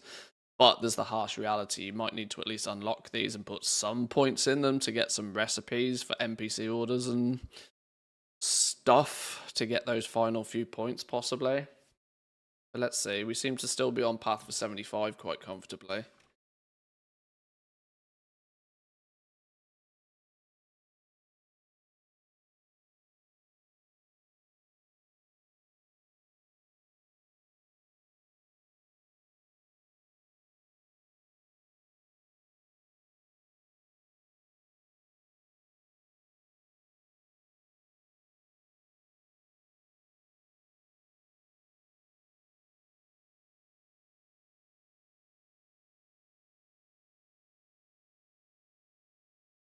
Three sets of leg plates.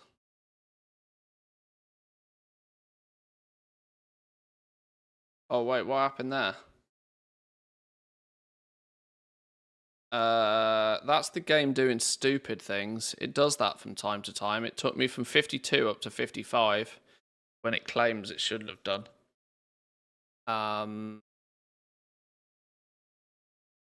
That's annoying.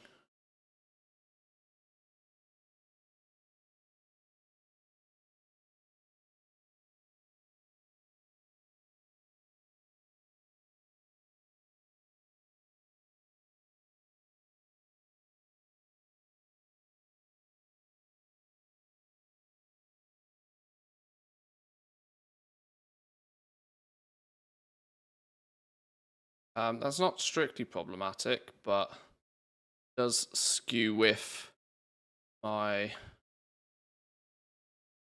Let's get to 56, because that's where we should have got to. Okay. What's going on behind me? There's a war going on. There's a war going on that I've just realised you guys can't hear. Probably advantage. 52, 56. 3 times... Dredges developed. Egg plates.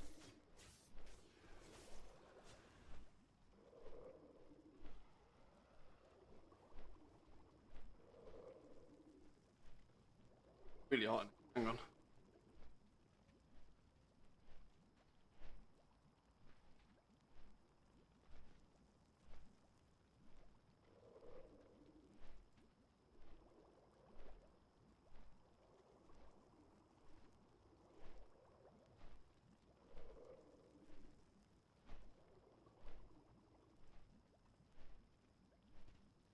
Cotton Eye Joe. What a tune.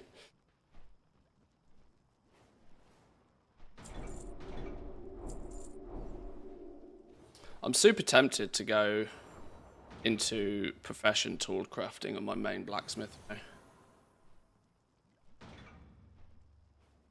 The only problem is that's seriously going to push me down the work order route again, which is like, it's not for me. I kind of want to do it just for personal gain, though. For personal gain of being able to produce these for my own character, my own alts, my other crafting tunes. I'm kind of tempted to sacrifice any gold-making opportunity with blacksmithing just to make sure that everybody gets their tools and accessories quickly and easily and exactly when I need them. I'm not sure if that's a good idea or not, though.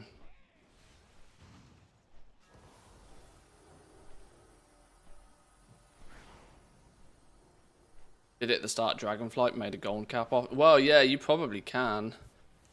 You probably can for sure.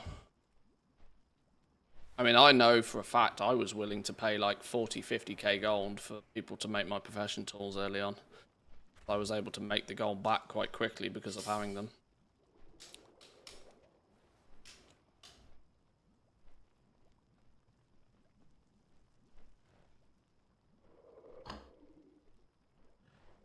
Alright, 56 to probably 60, whatever these are. Aldrins. Oh, it's done it again. It's gone from 56 to 59. It's giving me 3 skill points when it claims it should only be giving me... Okay, this is weird. Shouldn't be doing that.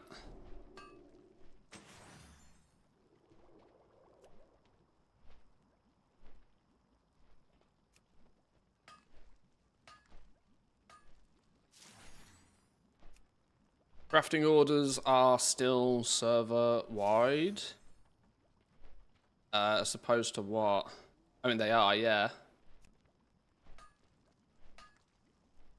Oh, as opposed to, like, region-wide. They're not region-wide, no. Guild orders are, though. Because we're getting cross-realm guilds.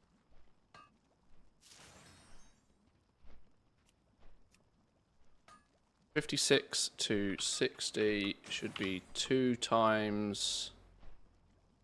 2 times... What were we making? Cauldrons. These.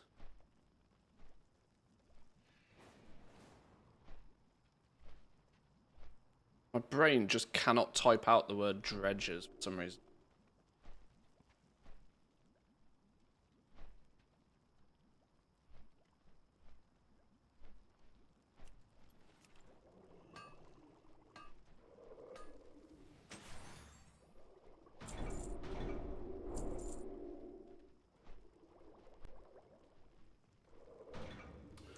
Right, 60 onwards, we have tools you are unlikely to be using for the... See, this is where it's weird having these use artisans acuity, you know. It takes the profession tools out of the leveling path for people. Which I can't decide if it's a good or a bad thing. It means the leveling path has to be more focused on making armor, which I guess kind of makes sense. But there were a few occasions in leveling professions in Dragonflight where you'd dip in and you'd make some of the profession equipment, keeping it in, you know, ready supply. With it using artisan security, though, it just takes it completely out of the running. Even getting your first-time craft bonuses from these is going to be arguably costly because you're going to need this artisan security elsewhere. You're going to find it it's going to be a conscious decision whether you even harvest the first-time craft bonuses off these. It's going to be weird looking for orders on flipping green tools, you know. There's also the concept of, do you even as a crafter bother getting these? Do you just dive straight for getting the top tier ones? I don't know. What professions am I planning to focus on the release? All of them. All of them. I like to keep every single profession up to speed if I can. My main character has jewel crafting and leatherworking, so they kind of naturally get more focused just because they're on my main character.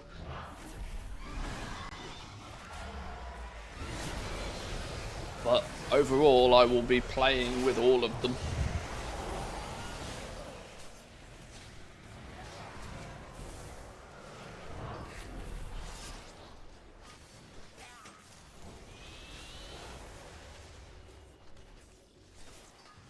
Two, 4, 6.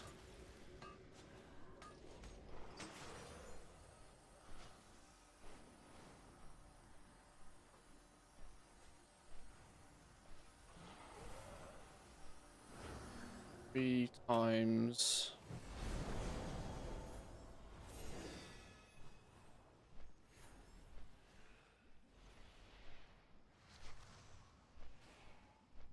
Developed helm.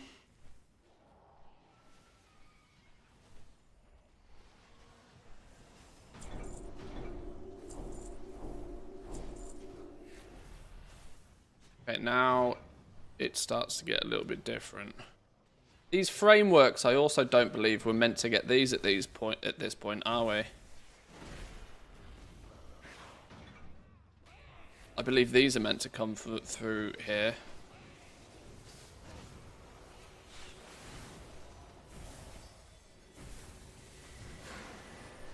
Oh, or maybe not. Learn to craft the forged framework. Yeah, we're not meant to have this yet. And then the tempered framework. And the adjustable framework.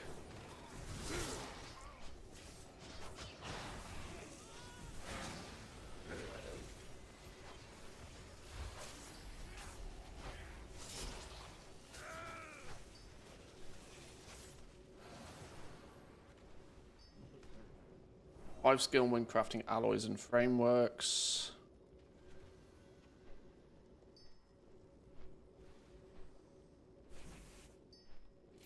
Okay, so the only framework that seems to be locked away is forged framework. But at the moment they all take the same materials and are clearly not material balanced. But for reference, I shouldn't have this at the very least.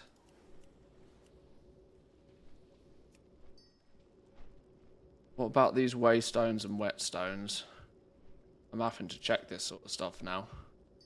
That's in stonework, isn't it?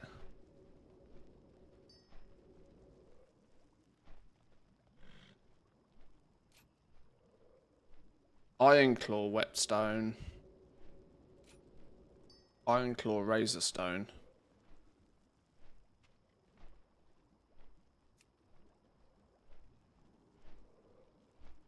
Ironclaw razorstone.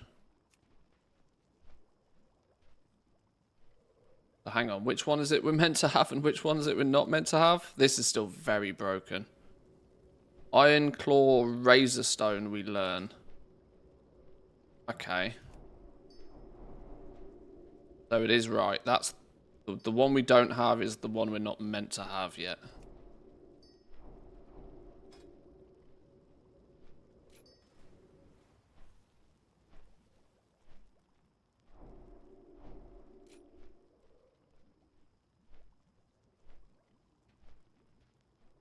Okay.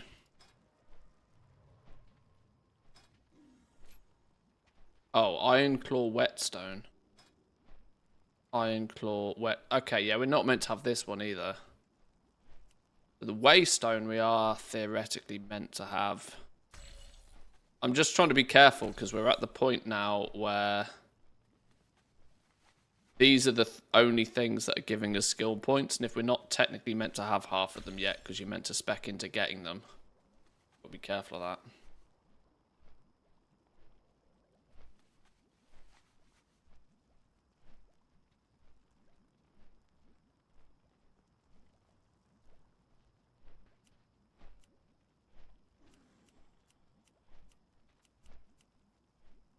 Well, our choices are going to be few and far between.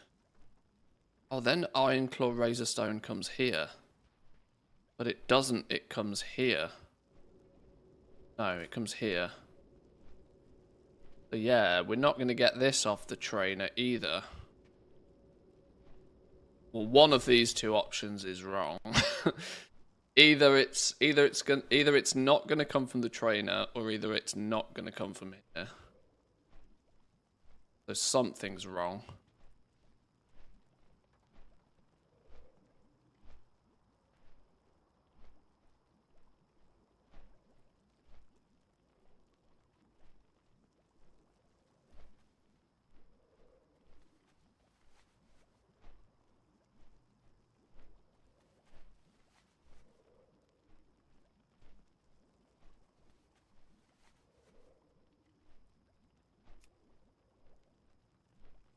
It's not to say there can't be two ways of getting something, but I tend to suspect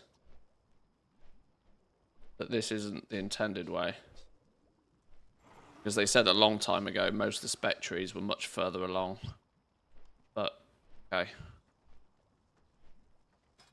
So that doesn't really give us much of a way naturally to get past 66. Maybe smushing some of these to 70.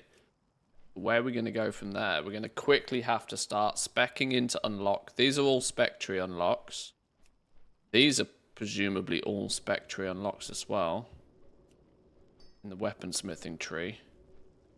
Is there any random weapon or gear we can go out and get from another source without having to spec into it? Kazalgar World Vendors. So there's one, for example. You don't spec in, if you don't strictly spec into weapon crafting, you can go and get this recipe as a way to level up without spending too many spec points, but it is at the cost of 150 artisan security. It's an option though. That down now, I've spotted it.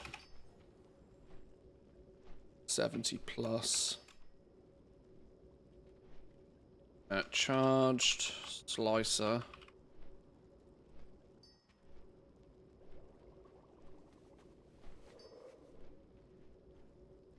Rubian vendor pattern. 150 artisan security.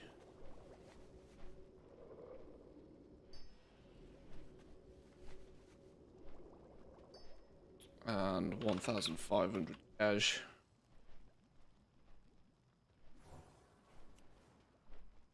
Charged rune axe.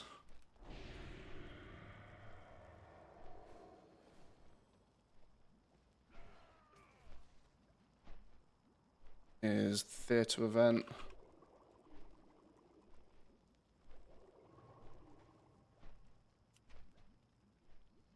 Spectre. Spectre. More Spectre. Charged face smasher.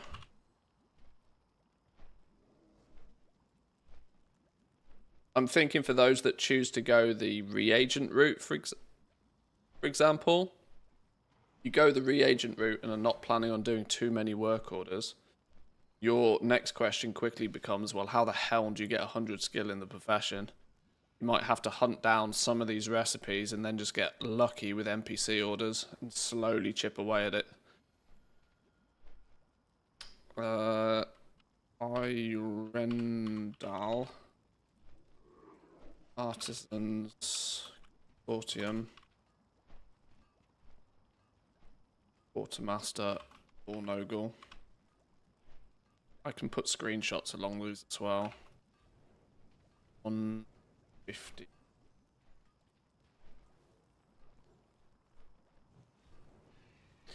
The thing is you're gonna need upwards of 2,000 artisans acuity to get everything you need for your profession. And the question very quickly becomes is how long is it going to take to get 2,000 artisans acuity? This could be the actual bottleneck for some people, more than even knowledge points maybe. Still don't have 100 in some of the Dragonflight professions. Should probably go fix that with how cheap prices are at the moment. Well, you can cheese it a little bit by using trial accounts and just sending yourself 5 work orders for Spark gear on trial account from a trial account. Trial accounts can fly straight to Valdrakken, pick up 5 sparks, and then go place 5 orders. Like, takes 10 minutes maximum.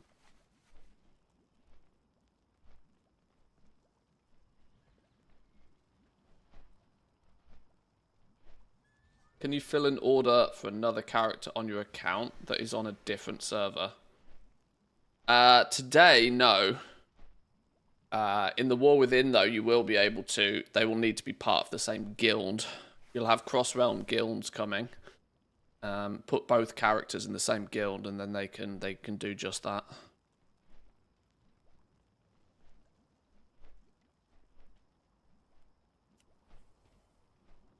Awakening.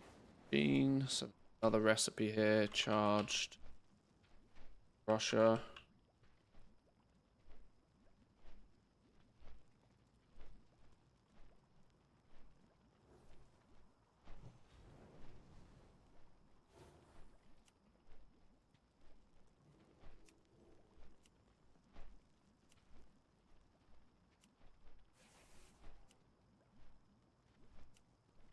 I'm assuming that all of these come from spec trees. Yep. Okay. Embellished gear.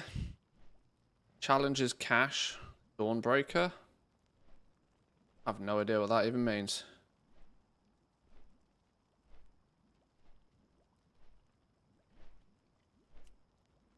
World creatures. Raid. Okay, they're not going to be much use then.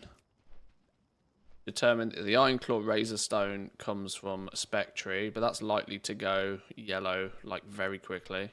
That's your options. Okay. 60 to 70 without heavy specking into weapons or armor is going to require you to just go out and get a couple of recipes and then cross your fingers for work orders on them. So there's no non-work order route to skill 100 as it stands right now, which is something I really don't like. I know we have patron orders, but it still doesn't kind of sit right with me. 66 to 70 though. This is the one we are meant to have, isn't it? Ironclaw Whetstone. The Waystone we're not meant to have. Razor Stone we're not meant to have, and we're not meant to get it either, by the looks of things. Ironclaw Whetstone. No, sorry, it's the Waystone, the one we are meant to have. 66 to 70. Iron. Or.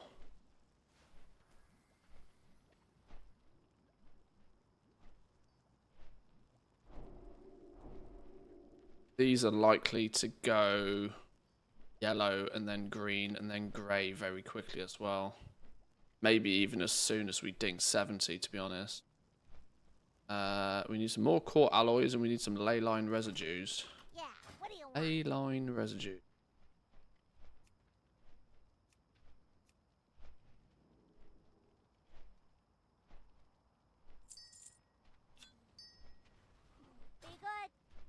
Peace, friend.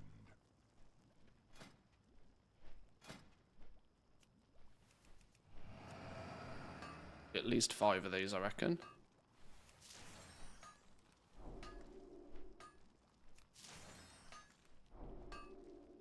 Pilfered through 50k Dragonflight Ceravite Bombs. 0 permits for the new mount. Got around 600k of mount mats at vendor price. Yeah, these permits ain't going to turn up easily. Pretty convinced they won't turn up easily.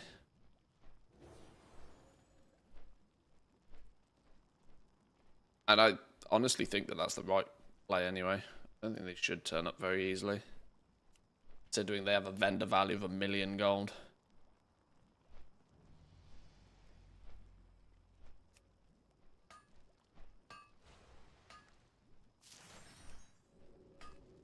These will probably go orange at 70. Though. What we would like to be able to do is get these to 75, because then that unlocks a 3rd Spectre. We need a 3rd Spectre as minimum. Really. Okay, yeah, these have gone yellow. I will learn this just for the sake of seeing what the... okay. This does make me think that we might learn this not from the Spectre.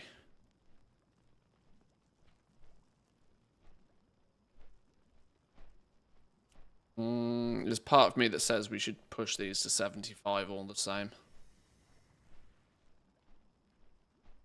PvP stuff still have skill ups? No. No. PvP gear you're not going to use for leveling. There's basically nothing. You got to get to 75 with these trainer recipes.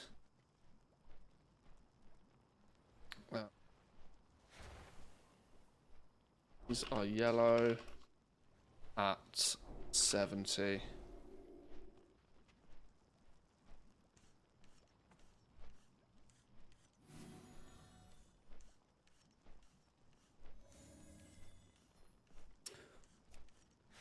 Once you've got 3 Spectres, with 3 Spectres under your belt, you can kind of start playing with the profession properly. You're still going to want to get to 100. If you go the weapon or armor smithing route, you'll start doing work orders for other people, hopefully, preferably. That said, you're not going to be doing that until the season starts, though. Because people won't have their sparks. Meaning, in fact, technically everybody might want to go the find a random recipe and pray for NPC work orders. Wow, that's going to be completely RNG to whether you can get to skill 100 or not before the season starts. Completely RNG based on what NPC orders you get. Because there's nothing that's going to give you skill points otherwise. Because we can assume that these are not really strictly technically meant to. And even if these will probably go yellow and green at like 80. These aren't going to get you much further.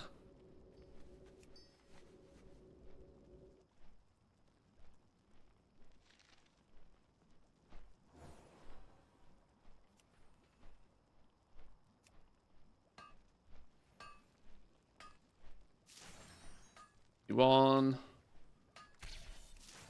2.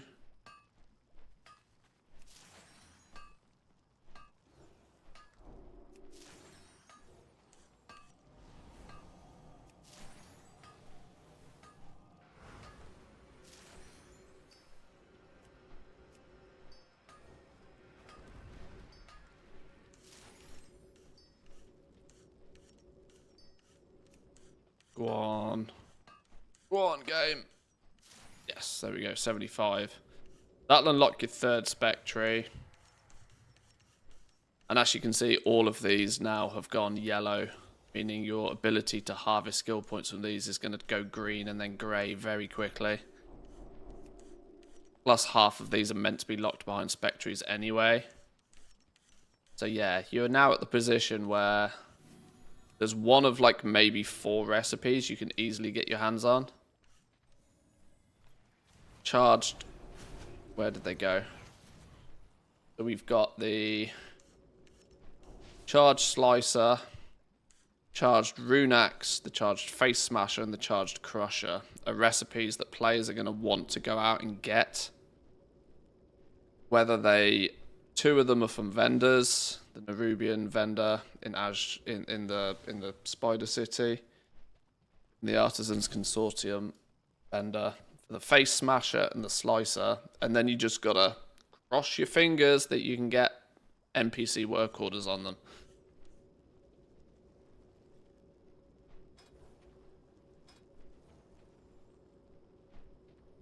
Charged rune axe. Well, that's the one that comes from the theatre event.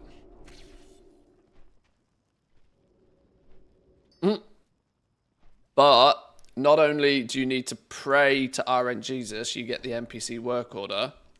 You then need to pray to RNGesus that it's at a quality that you can actually make it. And even if I had this recipe, I wouldn't be able to take this order because it is using infusions and embellishments, which you have to unlock the ability to use.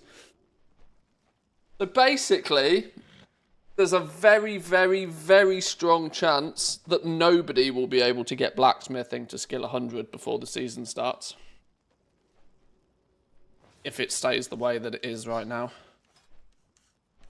It's just basically impossible. Because you are not going to be producing... You can't craft normal orders, because the only things that are... it's all spark gear. You need people to get their sparks. Alternatively, you need NPC work orders that you can then actually complete. So you are, from skill 75 onwards, entirely at the mercy of RNG. And even if you get lucky, and even if you get a work order that is for a recipe that you're able to go out there and get, you still have 2 extra levels of RNG before you can actually fill the order. You have to get the order for the item for the recipe. It has to be at a quality that is even achievable, and it has to not have optional reagents that you would normally need to spec into to make. Oh!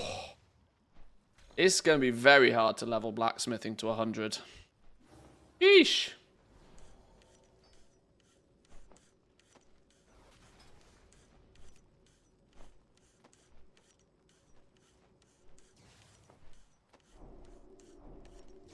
Well, that's going to make...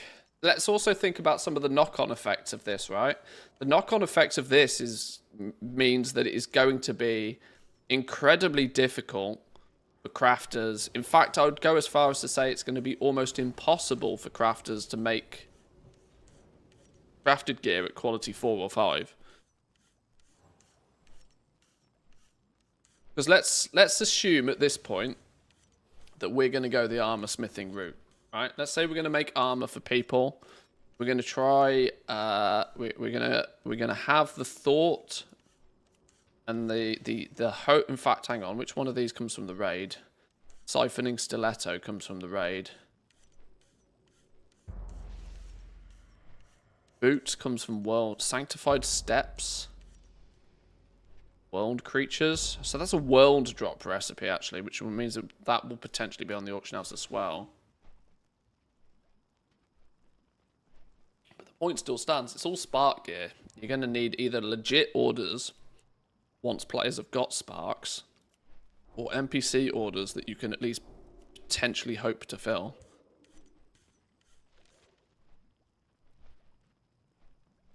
Yeah, the NPC, the beta NPC isn't selling blacksmith recipes either, which is kind of annoying for the purpose of testing as well.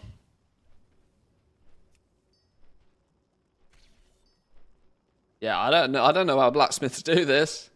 I don't know how a blacksmith gets 100 skill. I don't know how they do that. They're gonna need to somehow magically get very lucky with their NPC orders. I wonder, if your decision on which direction to spec into, whether it be weapons or armor, will be dependent on what NPC orders you get. If you get something like this, is it worth you choosing to spec into this just to be able to fulfill this order and get 3 more skill points? I don't know. That seems really silly. When will people first get their sparks? When the season starts. September 10th is when Season 1 starts, 2 weeks after the launch. You're not going to have a single blacksmith at 100 skill before that, though. Not without some outrageous RNG level of luck. So yeah, let's see if things change, shall we? Because that at the moment is busted. Let's play the assumption game that we're going to go and spend some spec points now. Let's say we've run around and we've picked up our treasures. What's reasonable to achieve in the first week? There's about 74 knowledge points obtainable by things like one-time treasures, knowledge books, reps, factions, that sort of stuff. 50 to 75 knowledge points in the first week or two is a reasonable achievement.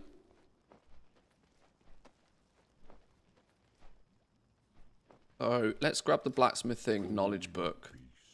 Let's try and see where we could arguably be if we sweated it out at the beginning of the expansion. Give me 1,000 spec points. We could... I'm going to go as far as to say you could possibly get 100 spec points, because you would have... You could get all of your one-time treasures, which is 24 knowledge points. Your reputation with Council of Dornogal. You can get them to renown, I believe it's 12. Was it 12 or was it 14? Renown 12 will get you 10 more knowledge points. So that's 34. You're unlikely to have enough artisan security to buy many of the big boy knowledge books. But let's assume you do the profession shuffle. Let's assume you're going full sweat mode. What's the absolute maximum number of knowledge points anybody could have before the season starts? Is it going to be possible for people to get all of those points? Let's assume somehow players can. That's 74 plus whatever you get from first time crafts and plus whatever you get 2 weeks of weeklies. I reckon 125 knowledge points is about as sweaty as you could possibly get. Where can we spend 125 spec points? Give us the most advantage.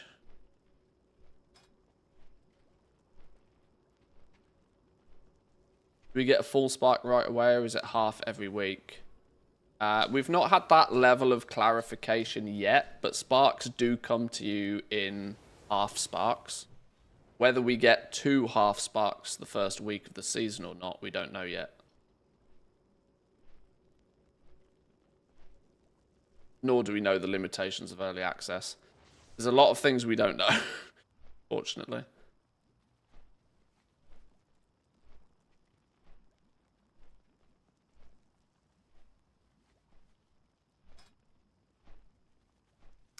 Equally, if you go weaponsmithing, let's not forget that a lot of the weapons require 2 sparks. Which is going to mean players are not going to be able to get their second spark till at the very earliest, week 2, maybe even week 3 of the season, which is like 5 weeks after the, you know, you could be going 4 or 5 weeks without crafting a single item for blacksmithing. I have no idea how blacksmiths are going to be able to make stuff at top quality for people anytime soon.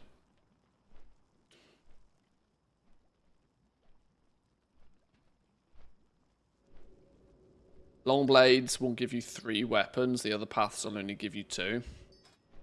If we look at weaponsmithing, 30 points back here. Learn to use reagents. Blades. Learn to craft the ever-forged warglaive.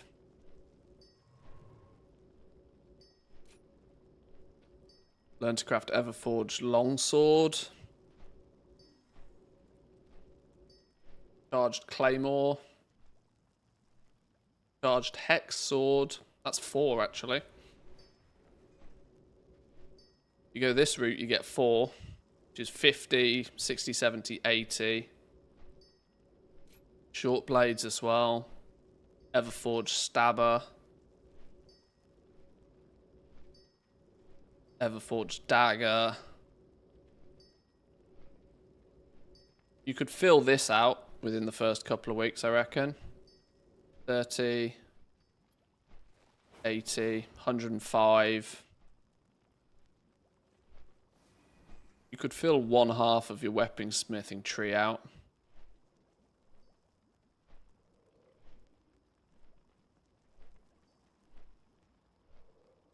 Armorsmithing tree, though, is a monster. I think the assumption with armorsmithing is safe to stay away from anything that clashes with tier. You probably don't want breastplates. You probably don't want greaves. And then the third option here is shields, which makes this direction probably not the best move. Helms, pauldrons, sabatons. Okay, well there's 2 pieces of set as well, so that's maybe not the best option. Belts, vambraces, gauntlets.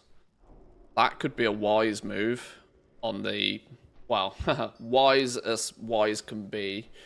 But anything, at least there's 3 options there that don't directly, or 2 options at least that don't directly always clash with tier. This route for the armorsmithing guys might not be terrible. 30 points, 60 points, and then 25 in each. 75 there. You could possibly have that entire thing up and running after the first couple of weeks. Let's assume we do that then. We unlock armorsmithing. Unlock fine armor.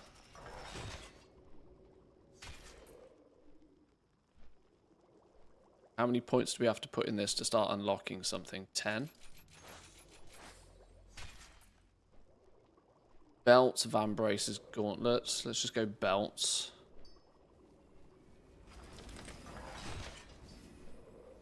Are you going to want to put full in this?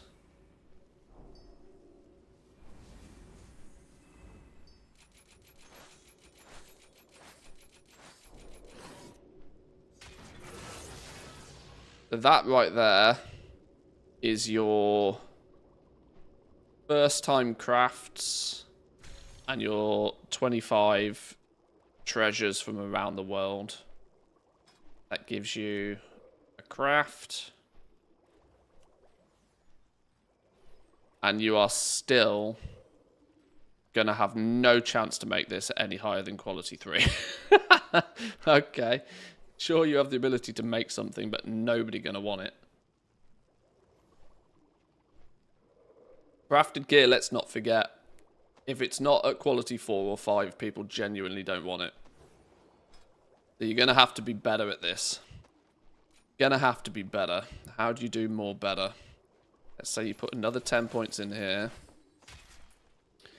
You're starting to get a little bit stronger. You're starting to move the needle. We've not done much to try and get our tools in any sort of order right now. But we've got to think about artisan security spend.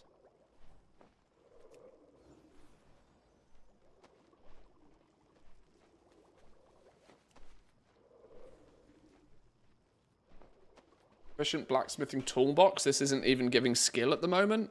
The flipping hell's going on there? 8 Kazongar skill. Maybe that's a tooltip error. Yeah, all new crafting materials, yeah. Yeah, you're going to need all new crafting materials.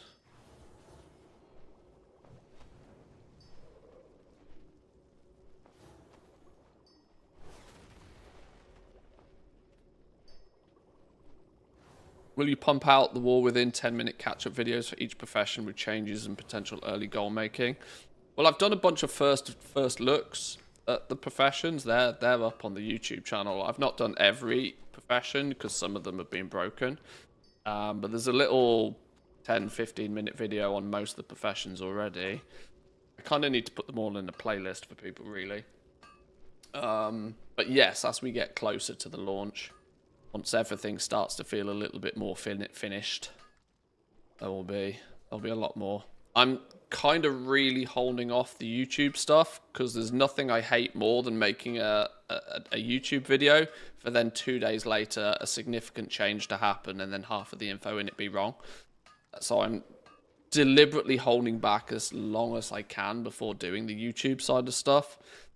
I've also learned from past experience that if you talk about things in too much detail early on and then something changes, you actually cause more of a problem than you fix, because people just end up with out-of-date, incorrect information with no reason to believe that it's wrong.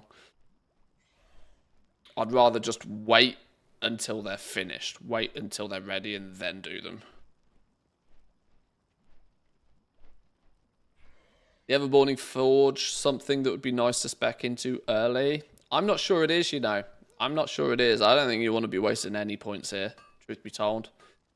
There is rhyme and reason to go into the Everburning Forge only if you are, for example, say, going the alloys route. Just as a way to really hyper-optimize your crafting costs on these. But if you're going the more traditional blacksmithing routes of crafting armor and crafting weapons for people, I don't think you're going to touch this at all, in all honesty.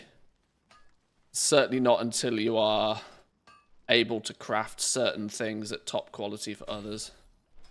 Which is what we're trying to figure out how long that's going to take right now.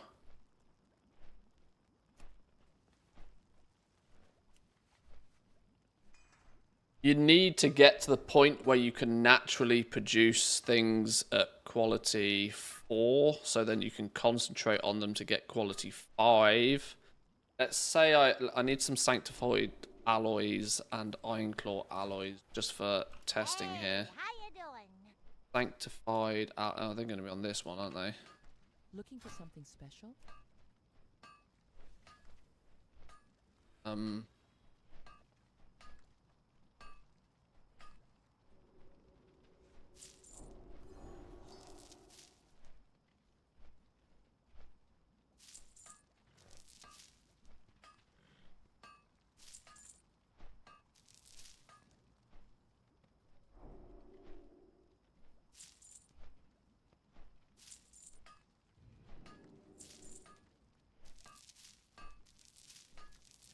I'll grab some at different qualities so it's a bit easier to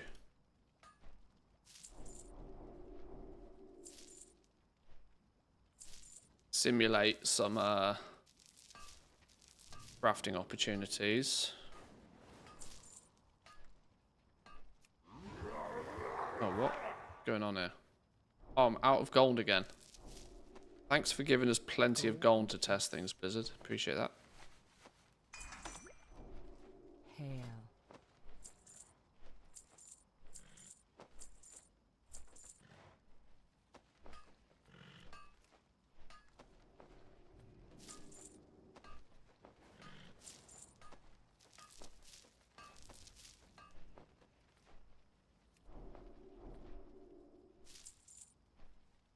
Hell. Oh. What are these ones? Ironclaw alloys.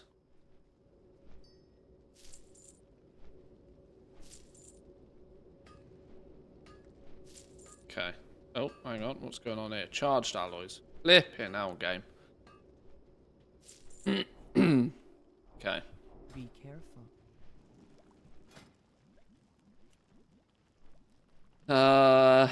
If we swap these to quality 2s, we get the skill bump from doing it quality 2, meaning we can start producing them at quality 4, but only when we use practically all of our concentration. Ouch.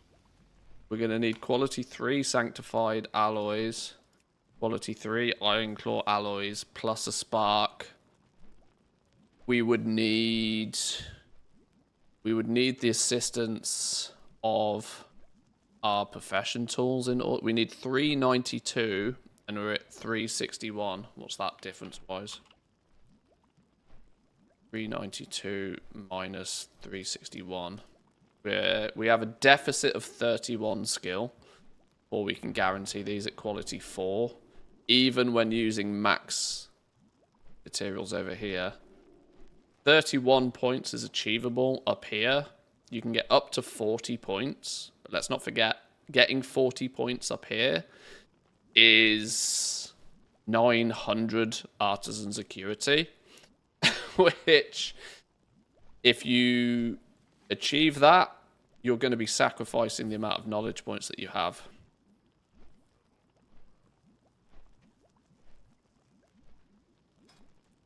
So you're going to need to spend more spec points around here somewhere. We'll have unlocked one of these other options by putting more points in here, though. So now we'd get a second option, which weirdly is one that gives us 3 skill points, and this only gives us 1. Sure.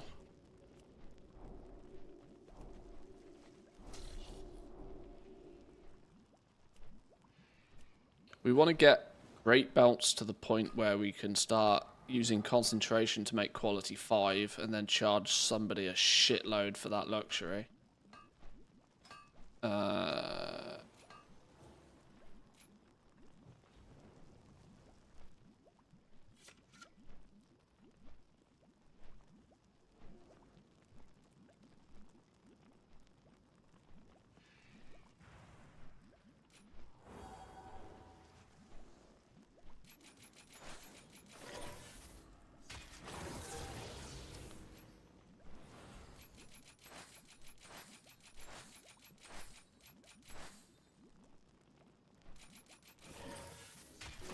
30, 60, 85. 85 is not unrealistic by the time Season 1 starts. That's not too unrealistic. It does mean that you're not necessarily going to have quite so much going on up here. But does that now mean you'd be in a position where, okay, even without this being filled and even without these being boosted, you're at a position where you can technically make quality 4 at the very least on your van braces. Quality 4 great belts is going to use significantly less concentration, but you're still going to need to use 229 concentration in order to guarantee quality 5, and that's before people want to throw on missives, which is going to increase your recipe difficulty, or people want infusions on there, or people want embellishments on there. All of these things are going to add extra difficulty.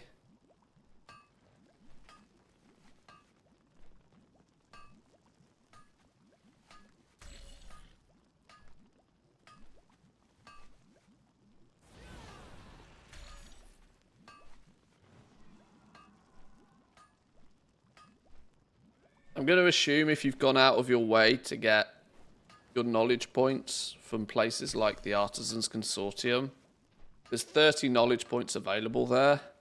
It's going to cost you a boatload of artisan security. I genuinely don't know how you'd even go about acquiring that much artisan security unless you were doing sweaty things. Because you're also not going to get much for these NPC work orders by the time you take away the stuff you haven't learnt yet.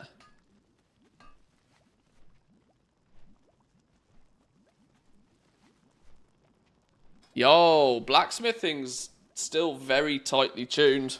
Very tightly tuned. I don't suspect there'll be many blacksmiths out there able to produce many pieces of gear every day at top quality. Because these are not going to be cheap. Let's just assume that the materials are available for people, even though that's not necessarily the greatest of assumption. Even your sanctified alloys and your iron claw alloys, of which you need 16 in total, are not going to exist without another blacksmith somewhere else using concentration to even make these. But these are not going to be cheap. You are still, as a blacksmith, going to need to be using concentration to guarantee quality 5 when the season starts. You're not going to be guaranteeing quality 5 for quite some extra time, I don't think. You're going to need to finish this. 25 points would help. Some skill points up here would help. There's 40, 50, 65 points still available. Woof.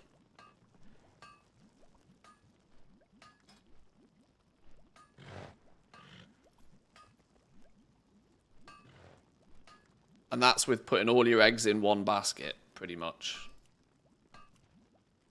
It means you can make quality 4 of these items all day long. Assuming people are providing quality 3 materials. The problem is snagging work orders, for example. People who put work orders in for this stuff, even once they get their sparks, public work orders, likely to turn up with dog shit level materials. Meaning you're making like quality 2 pieces of gear for people via public work orders. It's gonna put people off using public work orders pretty quick, innit?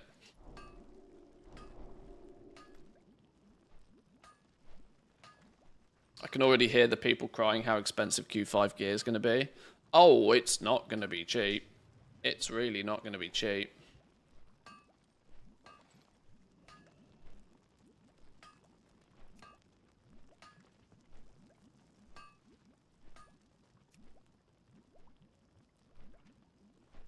At least you don't have to explain to them how inspiration works.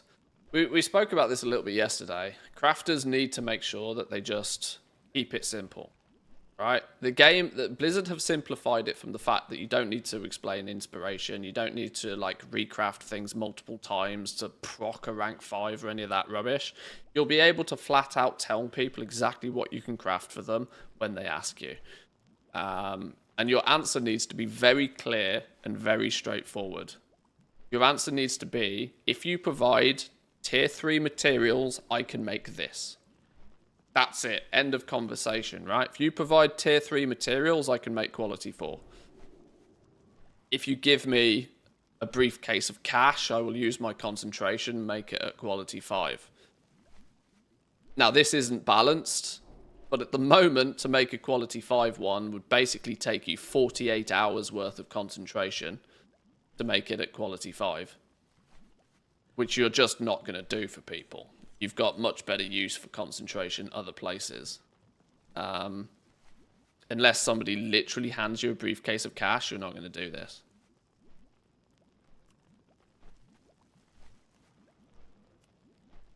I mean, everybody has a price.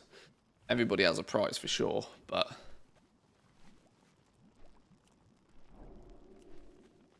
crafters need to say, you provide quality 3 materials, and I can make quality 4. If you want quality 5, it's going to cost this much. Make it simple. Make it simple.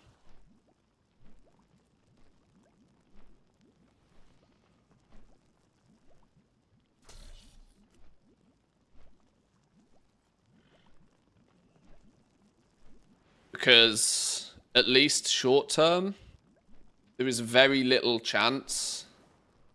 There's very little chance that quality 5 will be able to be crafted without concentration being thrown at it. Now, this is only going to be a thing for the first couple of weeks of Season 1, unfortunately, which is weirdly feels like a bit of a shame, but there will not be quality 5 crafted gear being made without concentration being used. Meaning, those people who have the quality, you know, there's only going to be so much concentration knocking about. Quality 4 will have to be the norm for a while, whether players like it or not.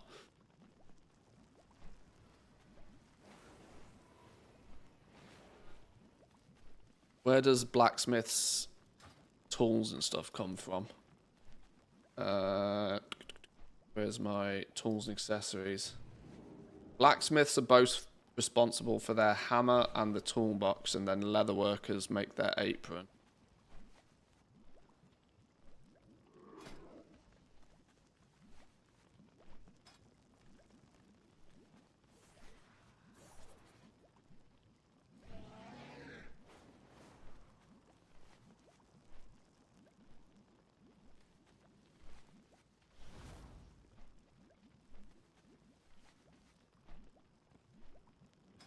There's no real reason, I think, for a weaponsmith or an armorsmith to touch Ever-Burning Forge.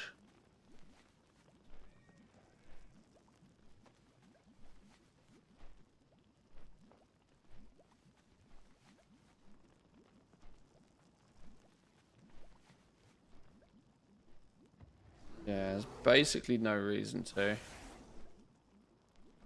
The only slight advantage would be for harvesting resourcefulness procs. But the weird thing is here is that this resourcefulness bonus is only given to you when you have your ever-burning ignition buff up.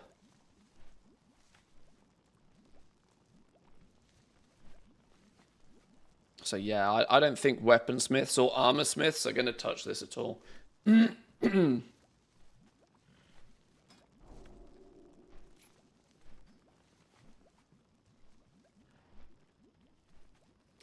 Fashion equipment, consumables.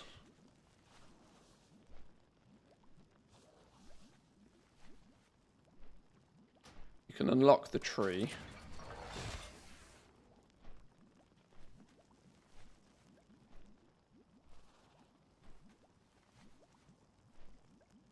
Uh, 68 is usually the minimum. I believe it's the minimum to learn stuff from the trainers. So your 70s can stand in the new capital city. Craft alloys all day. Well, only if you've spec'd into being able to guarantee them at top quality. In terms of crafting alloys, players are going to want top quality alloys. Quality 2s will then mean that the end result crafted item is significantly less. Crafters will have a simple rule, and I really hope crafters do this. I hope crafters make it easy for themselves. Crafters are going to have a very simple rule that if it's for a work order, you got to provide quality 3. It's really simple. Quality 3 materials for personal work orders is basically mandatory.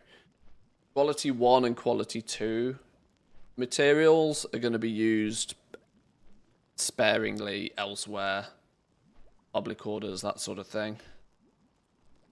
So you're probably not going to be churning out alloys all day until you can guarantee them. But guaranteeing them at top quality is going to require this to be filled, this to be filled, this to be filled. It's still not going to be easy. There's going to be a real shortage, even in this scenario here, right? There's going to be a real shortage of these materials. Well, there won't be a shortage, they'll always be available, but they'll be expensive. It will be quite easy for people to come along and place orders with quality 2 mats and then hope that the crafter doesn't notice. The point then is that if you go to use only quality 2 materials, all of a sudden your item's being kicked out at quality 3. And you know how raiders feel about quality 3 gear when quality 5 is available. Who's going to want a 599 piece of gear when a 606 piece is available? But the price difference between this situation and this situation is going to be pretty significant, I think. These quality 3 materials could easily be 4 times the price of the quality 2 versions.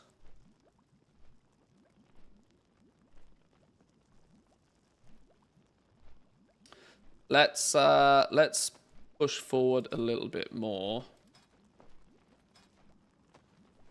Let's say,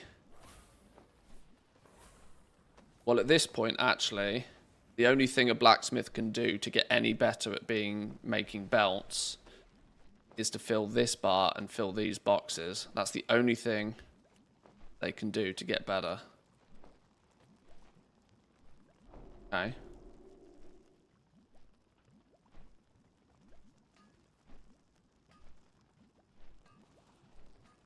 Would you say you don't need to go into 2 skill trees anymore to get max skill points? That's usually the way it works. They have sort of separated the skill trees a little time.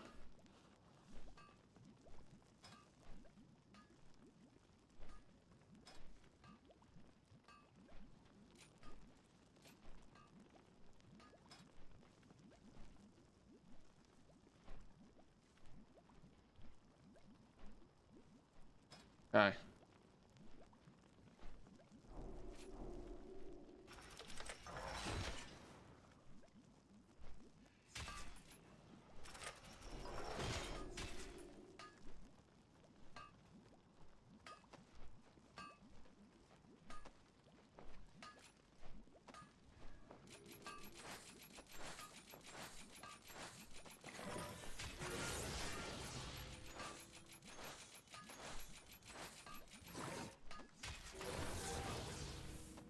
Now are these all roughly the same? Yeah, now these are all the same. But that's what it's going to be, really. It's going to be every single... You're going to be running around scrapping to get every single spec point here you possibly can. You're going to be trying to fill these as fast as you possibly can with 3 blue ones. You're going to need vast amounts of artisan security on top of everything. On top of... How much would you need? 3, 6, 9. Need 4, 5, 6, 7, 8, 9. Need another 900 artisan security for the artisan's knowledge books. Another 50. Oh, well, that gets refunded to you anyway. 900, 900, 1,800.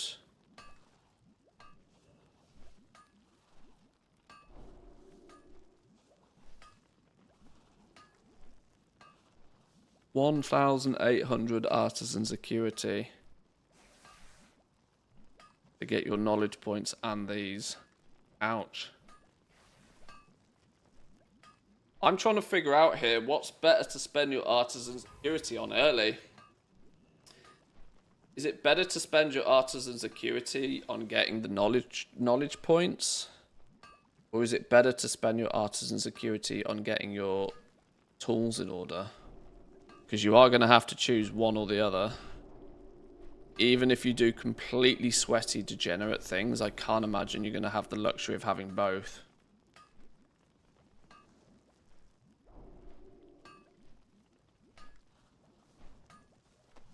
Make tools on the alt.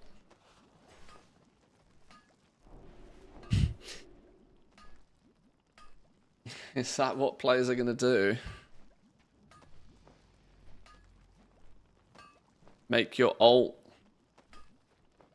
I mean, I guess. Yes.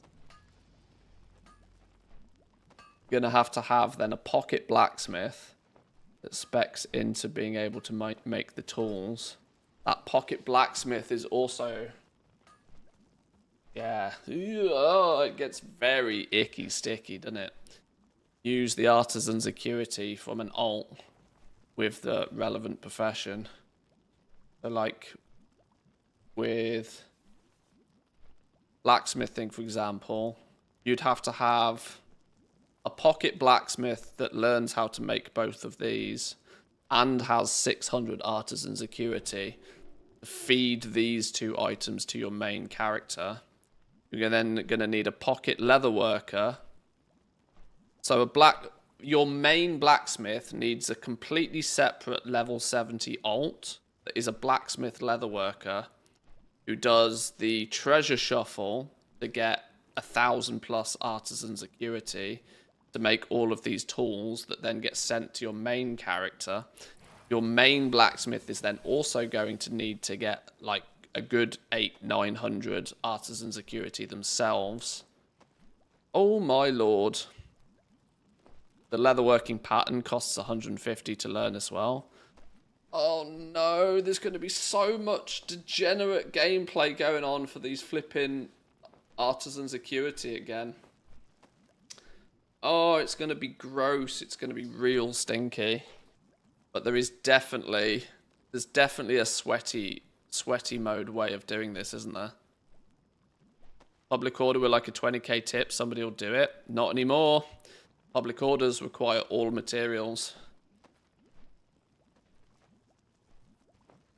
If you put a public order, you have to provide the artisan security yourself, which defeats the point.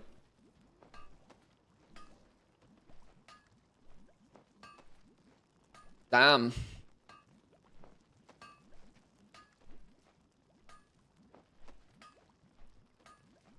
Tools overall will be far less important than in Dragonflight, since max crafts aren't RNG anymore. I'm not sure I totally agree. You need your profession tools to be able to guarantee anything at quality 3 or 5 in terms of gear. They're mandatory in that regard. The knowledge books will replenish some of the artisan's acuity. Well, that is true. Yeah, you spend 900, you get 150 back. So they only actually cost 750.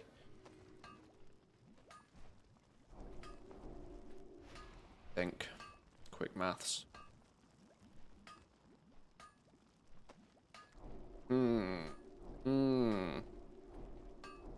Yeah, I'm safe in saying that the tools are almost more important. The quality on them doesn't matter. The quality doesn't matter anywhere near as much, but having blue profession tools and accessories as fast as possible is going to be incredibly helpful. That 40 skill there, 40 skill here is an extra 40 skill here, which is a significant reduction in your concentration usage every time you craft something. And is mandatory if you ever want to get to the point where you don't need concentration. Basic green tools should be able to reach max rank crafts. With concentration, yes. But that might mean that you, if you get your basic green ones in place, it might very quickly mean that you're still using a significant amount of concentration. Can we make one of these? Let's make some.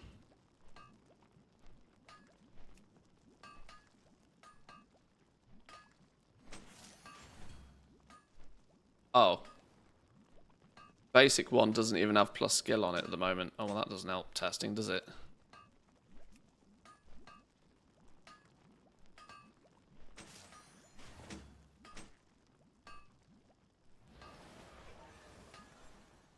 What's the final verdict? Keep calm, enjoy the game, forget about goal making.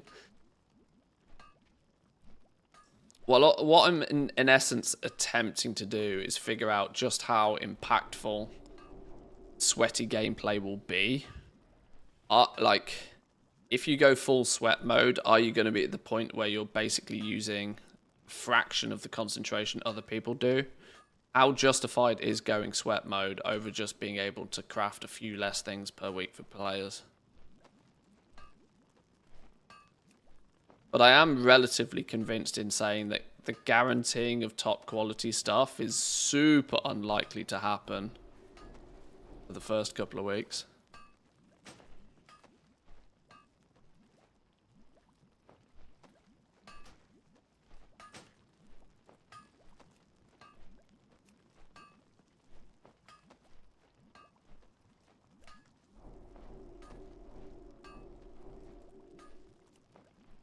Bringing Deep's ingot.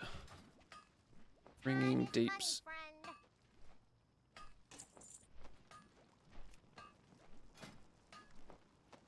Hurry back.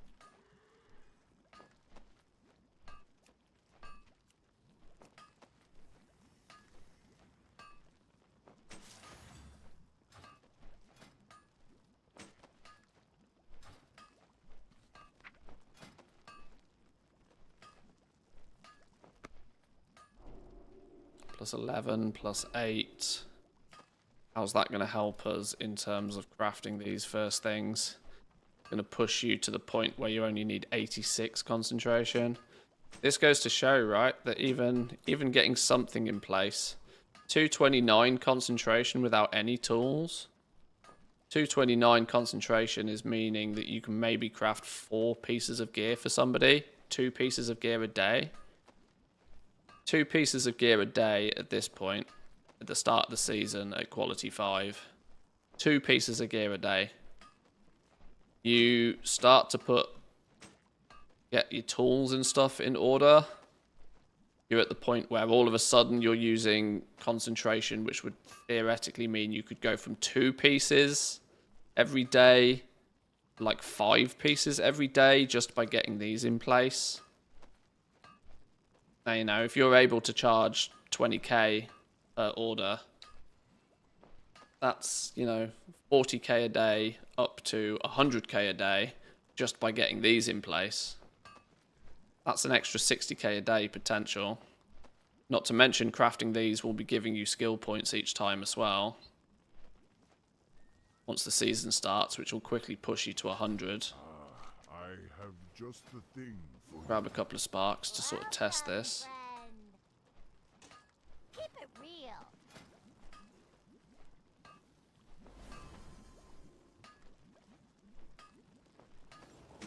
You start off with nothing. Start off with nothing, having to use a bunch of concentration. Somebody comes along and they gives you the quality 3 materials you need. You go, you know what? I will do it for you. I get 3 skill points out the back of it anyway. Bang it out for them. They go on their way. They're happy. It's going to take your concentration usage down for the next person to 196. You get your blacksmithing tool. You decide that, well, the 20, 30k you made off that order, you'll buy this off the auction house. GG. That takes your concentration down to 135. The next person that comes along, you're like, boom, here you go. Have a piece of gear.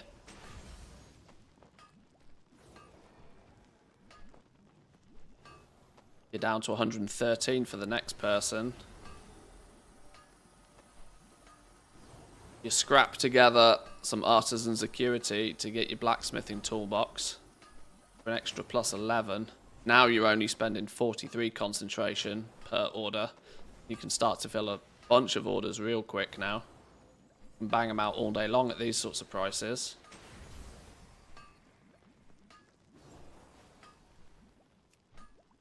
Wait, hang on. Why did the concentration number go up then?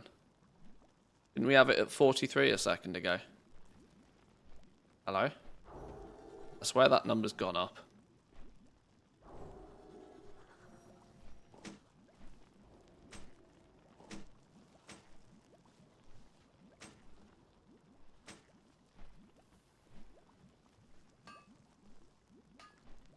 Oh, because now we're... Ah, okay, it's jumped up because we've run out of quality 3 Iron Claw alloys here, look. If you ever need anything.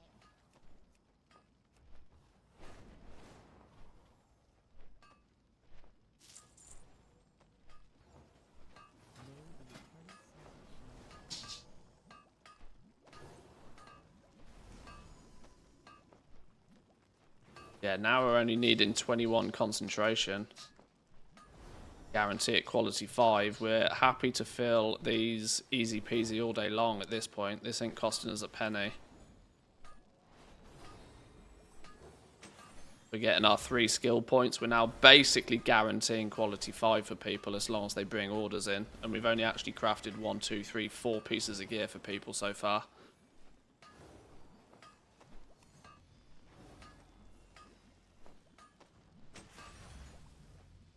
By five pieces of gear, five crafts in, we're basically at the point where we're guaranteeing quality 5 now and can fill orders on these all day long. That's not bad, you know. It means you're going to have to fight and scrap for those first few orders, but once you get them out of the way, we've used like 600, 400 concentration here. Which is basically nothing. The interesting thing to state is actually, in the first 2 weeks, where are you going to spend your concentration? You're probably going to spend your concentration in the first couple, because you're not going to be making this because it's spark gear. You're going to spend your concentration on filling these as much as you possibly can. Because this is where you're going to need that artisan security. This is where you're going to get the artisan security from. And maybe a few extra knowledge points at the same time. And you'll probably then chunk out a bunch of quality 3 alloys to sell on the auction house with your concentration, just to make sure you're not capping it out. But then once Season 1 starts and the orders start coming in for bits of gear, you can quite quickly get to the point where you're... Why did these only get crafted, by the way, at quality 4, even though we used concentration on doing it? Odd. That shouldn't have happened.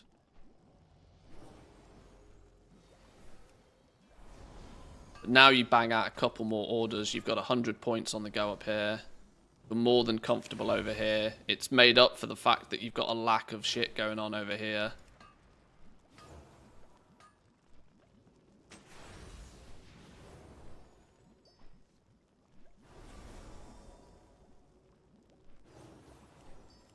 Okay. That's probably the way players are going to need to do it.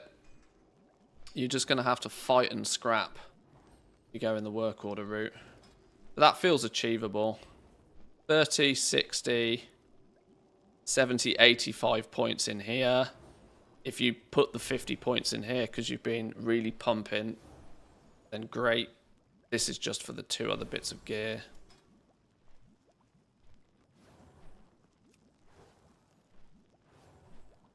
Definitely going to need a weak aura that says using concentration just so you don't accidentally do it on orders. Well, yeah, players are going to have to be careful.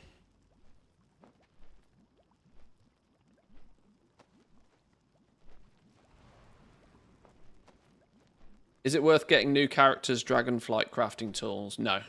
Don't worry about it. Genuinely don't worry about it. The skill doesn't cross over. And the stats on them is going to basically mean nothing. You're very quickly going to want to be replacing them. So I wouldn't waste any time or effort getting Dragonflight ones if you don't have them already.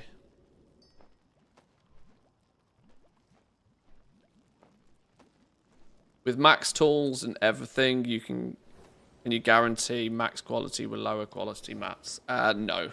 No, the difference between quality 2 and quality 3 is so vast. Yeah, no chance. Even fully spec'd up here, fully spec'd up here.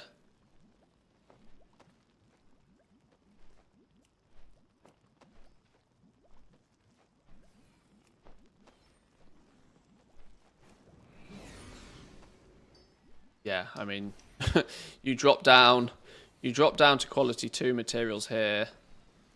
You basically need a full bar of concentration, which is, yeah, you're not going to do that. Certainly not for anybody random. Maybe your guild leader, you might ask nicely to do it, you might, but you're going to want to get these in order pretty fast. We've only got 19 points coming from these right now. There's another 21 potential points from up here. But even then, it's not going to make that much difference. Work orders will require top quality materials. If a work order comes your way and it doesn't have max quality materials, send that bitch back. You send them walking. Work orders, max quality mats only.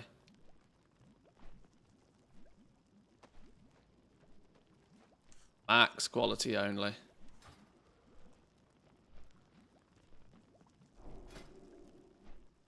Alright, how does it look then from the perspective of like alloys and stuff?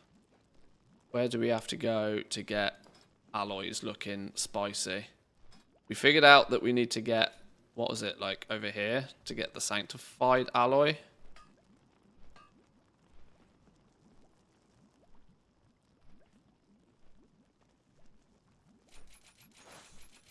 $10 points in here gets you a sub-spec.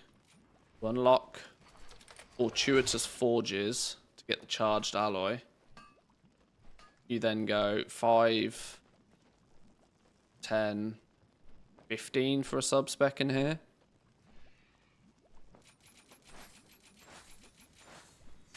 The 25 points will get you... No, not 25. 30 points.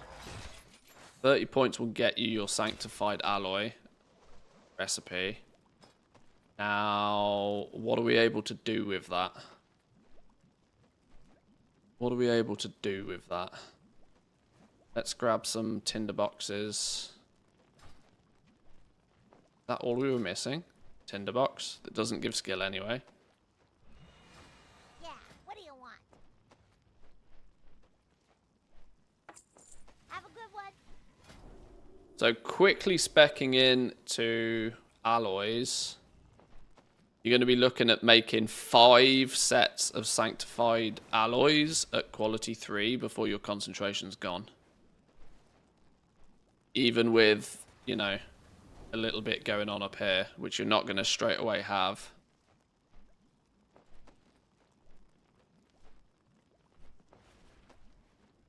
You're also going to be 25 points down, because none of this is going to give you skill points. You get pretty hard stuck at skill 75 if you go the alloy route, which means this bar is going to be further down here, meaning this number is going to be bigger, which hopefully goes to show just how expensive quality 3 sanctified alloys may potentially be. The only saving grace for people... The only saving grace is that these might stock up in the first few weeks, you know. Because these are predominantly used for... Sanctified alloys are pretty much exclusively used... In fact, they are exclusively used in endgame gear. Meaning in the first couple of weeks, these might stack up. These might stack up because people are going to use concentration to make them in the first couple of weeks. They're going to throw them on the auction house. There's going to be nobody buying them. There's going to be nobody buying them, meaning these might weirdly get quite cheap in the first couple of weeks. And then all of a sudden demand kicks in when people get their sparks and crafters start making things for people. And then the supply of these will disappear. Goblins will hoover them all up. They will disappear and they'll get reset. And there'll be very little most other players out there will be able to do about it when it happens. Because if the best position a blacksmith can be in by the time the season starts is coming along and making like 10 of these a day,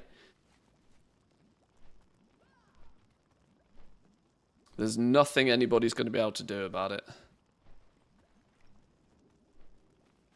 Blacksmiths will just hoard their fancy metals. They'll start so egregiously expensive that by the time the supply pushes the price down, they'll be selling. Yeah. You would definitely assume that blacksmiths would just sit on them and hold them. You would definitely assume. But let's not forget, crafting these using your concentration is going to mean that you need quality 3 core alloys, you need quality 3 iron claw alloys, you need quality 3 charged alloys.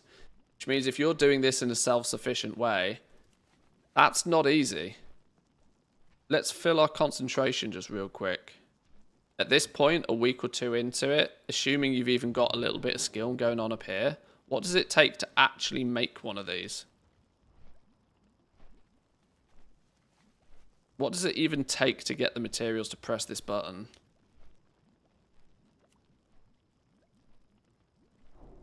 Let me temporarily get rid of these charged alloys at quality 3. Let's assume we don't have those.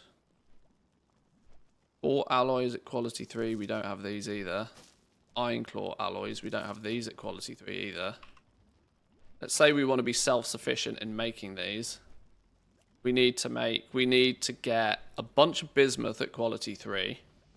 And we need a bunch of concentration.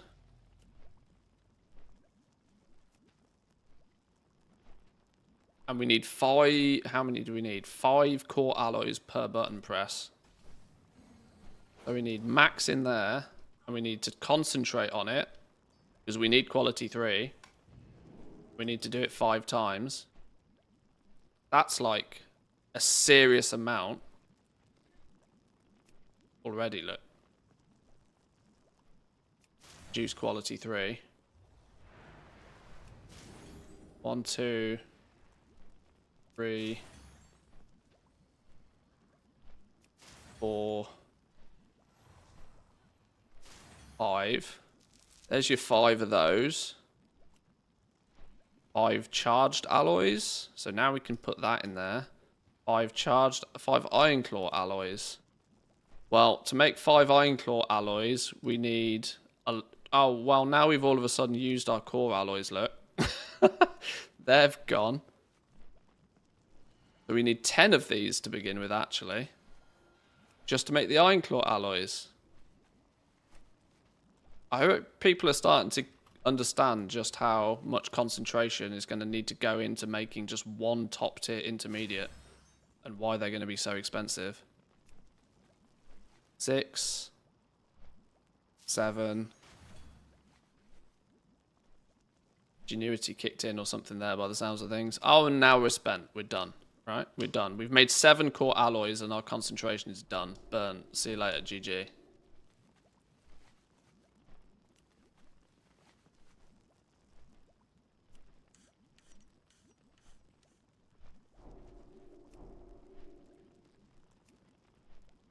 And we need more concentration going in over here as well.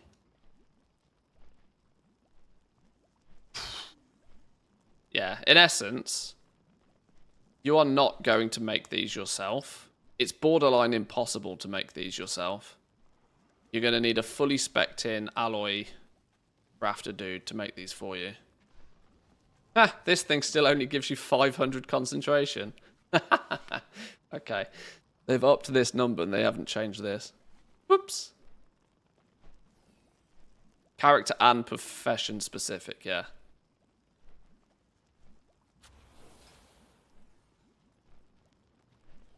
Ten skill, finishing reagents, blah blah blah blah blah. Okay, let's say a full alloy crafter is going to town over here. Mr. Alloy Blacksmith is gone to town. He's put all the points he has.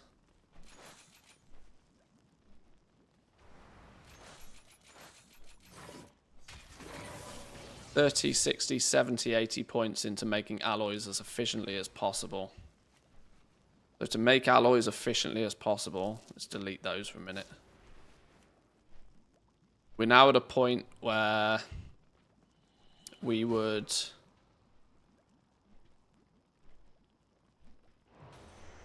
still need quality 3 mats over here. Luckily, we don't use too much concentration this time. I need to wait 42 seconds for this to come off cooldown. Missing tools. Oh, I know. I'm very aware I'm missing points up here, but this is representative of how the game is going to play out when in the first few weeks. Because you're not going to have everything from the word go. That's kind of the point. And this is why it's just as viable to roll 20 blacksmiths as it is to roll 20 alchemists, for example. You know, a lot of people, when they think of alt armies, they're like tailoring, the cloth cooldowns, alchemy for bolts, alchemy for transmute, sorry. But every profession has the opportunity to be spread across many alts to do lots of these little things, because this is going to be your #1 bottleneck for quite some time, players. Right, so now we've got a full bar of concentration. We want to make our sanctified alloys, and we want to be relatively self-sufficient in doing it now. So we buy up some rank 3 bismuth.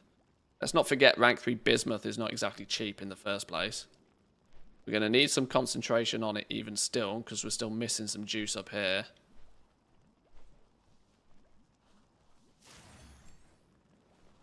We're likely going to need sort of 10, 15, maybe 20 of these to make a single sanctified alloy.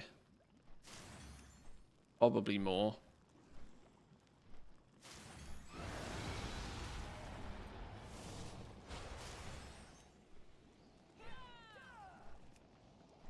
How many Iron Claw alloys do we need? We need 5 Iron Claw alloys, which is 10 of these.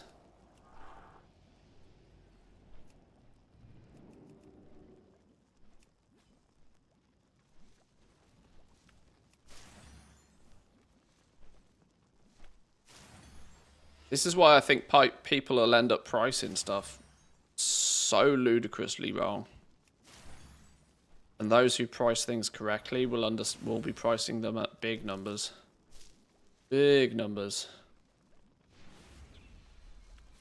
Iron claw alloys. We need best quality ones of those. Need best quality iron claw ore. Coming in. We still need some concentration.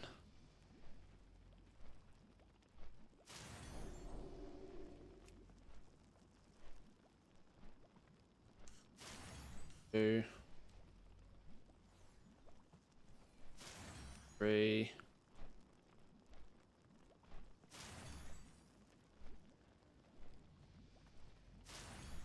Here's our 5 iron claw alloys, look.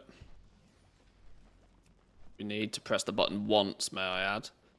Now we need our charged alloys. What do we need for charged alloys? Oh, we need more. We need 10 more core alloys.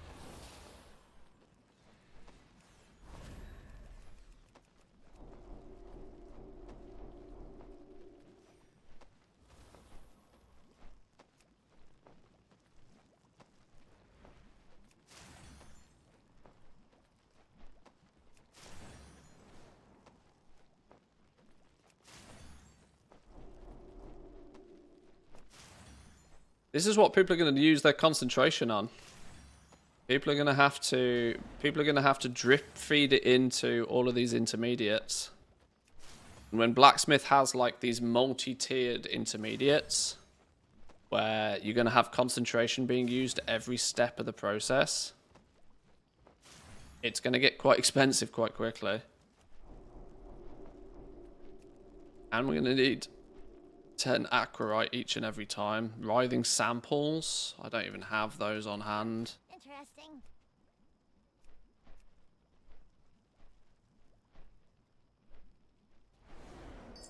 How many it was we need? Charged alloys. Max quality. Max quality. How many did we need to make? I think it was only 5, wasn't it? We're going to use some concentrate. We're going to go for 5.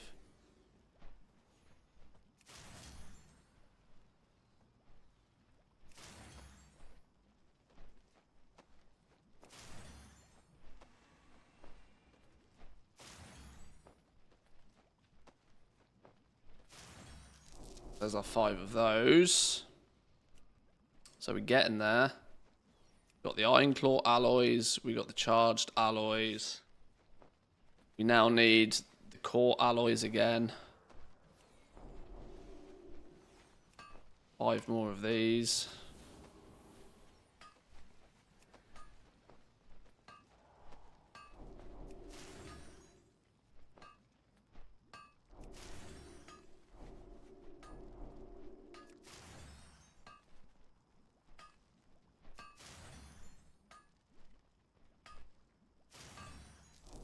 Boom.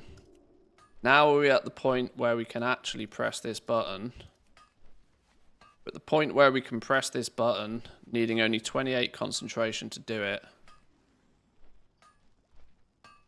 But the reality is yes, it says 28 here, but it's actually taken us nearly over 700 concentration. Even being relatively well spec'd into these, right? Sure, we're missing some stuff over here. We're missing a point up here. But it's going to be a while till you get all of this. And now we get the ability to press the button once.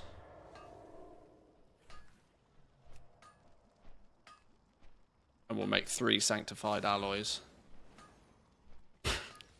3 sanctified alloys took us nearly 750 concentration. But every time you get a point here, every time you get a point here, it's going to drop that concentration amount. If we were to somehow magically get our hammer...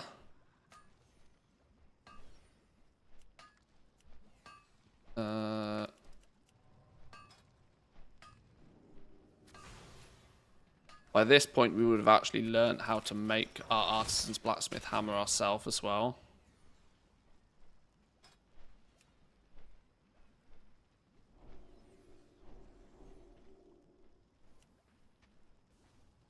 Now, we may not necessarily have the artisan security at the moment to make this, but... And because quality doesn't really matter, we're only after the skill on this. We're going to use cheap shit.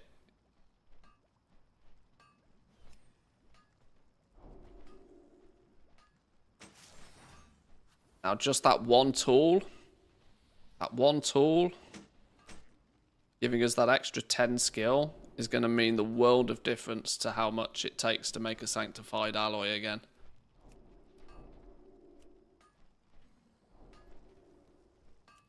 Now we're at the position where we're using basically no concentration for alloys.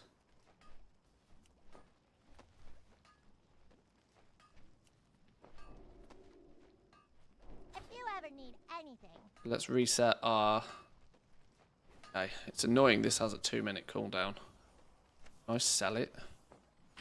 Buy another one and avoid the cooldown. Looking for something special? Oh, flipping hell. Apparently not. Ancestors watch over you. Oh, well, I've got to wait a minute for this.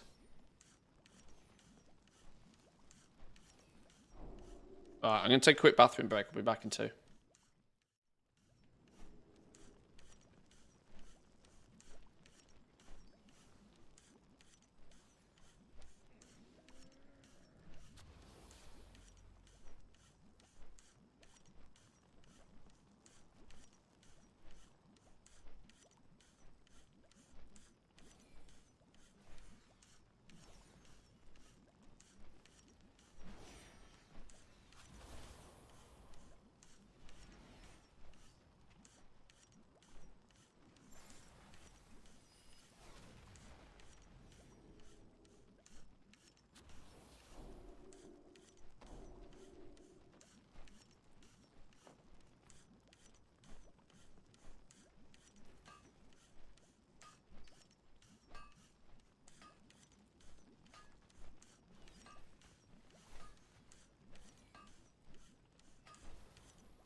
Skill bar's most likely not 99 either for a blacksmith, for an alloy blacksmith. No, you're right. They're probably going to be hard stuck at like 75, 80.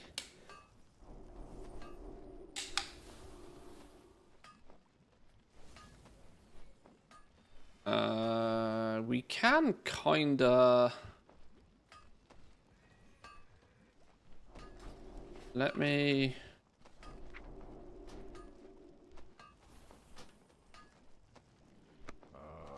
I've been expecting you. What? No gold again? Kidding me?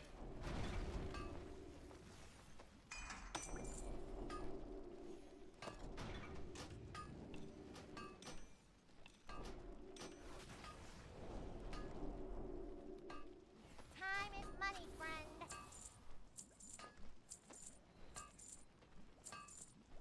Glad I could help.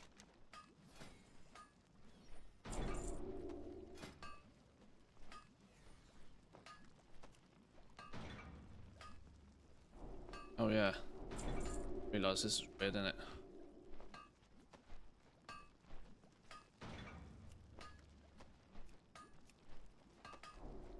Let's quickly get to like skill 75 again.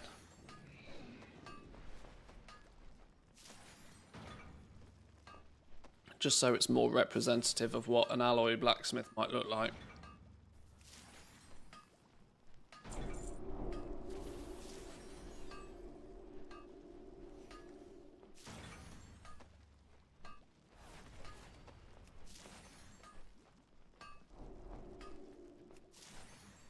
+5 with racial skill will help, I guess, at least for a small part.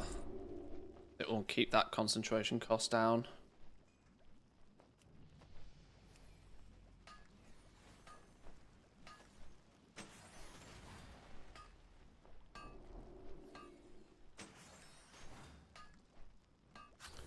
Bless plates, 2 van braces.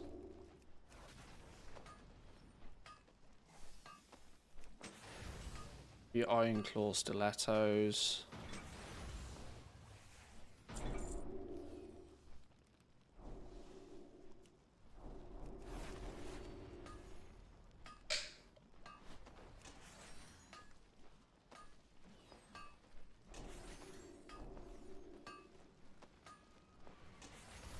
Two iron claw dirks. The iron claw swords.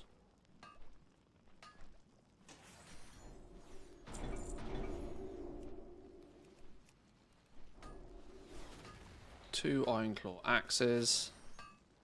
This is speed running blacksmithing leveling.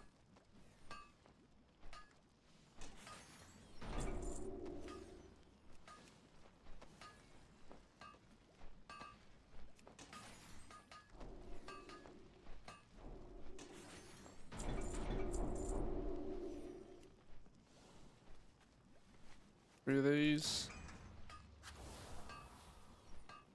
Can you even craft the fancy metal on the 80 server? In the War Within, you're going to need to go to the special anvil just to make them.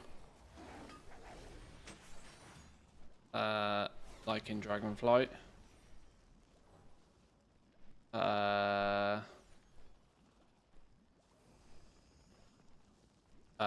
You mean the sanctified alloys? There's no requirement of being anywhere other than just the forge. At least it doesn't indicate it here right now. But I hope that's not a thing.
Yeah, we got to 65 making the gear, didn't we?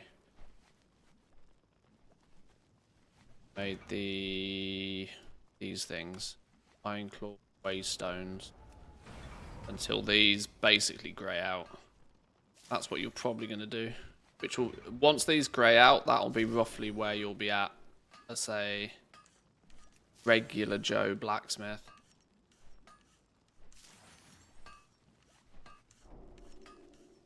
Yellow at 70.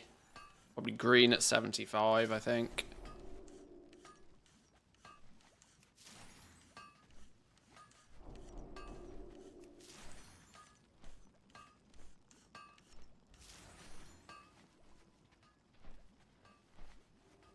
Well, these frameworks, are you meant to have learnt these at this point? This is the thing I would question is, are you meant to have learnt these? These not going to fall into the same category as...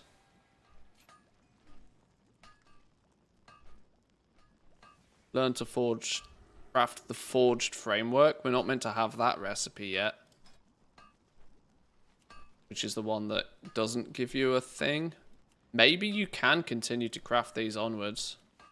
But we'll see if that ends up being the case.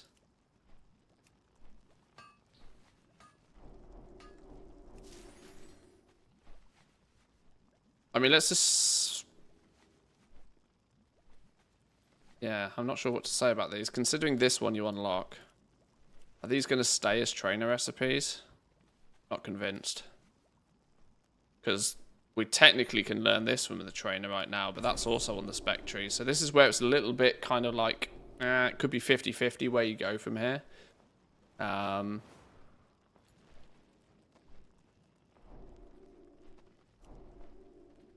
let's say we are stuck with just this.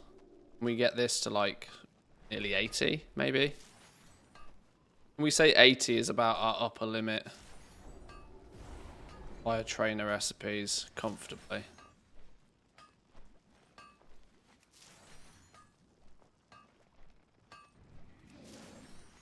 +80 is kind of a bit questionable.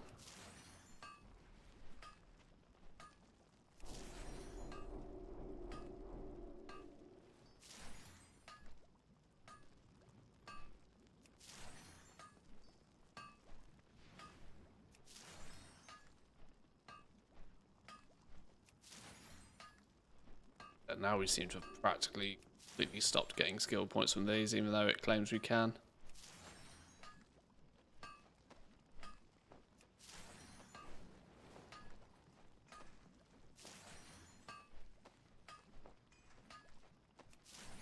Go in peace.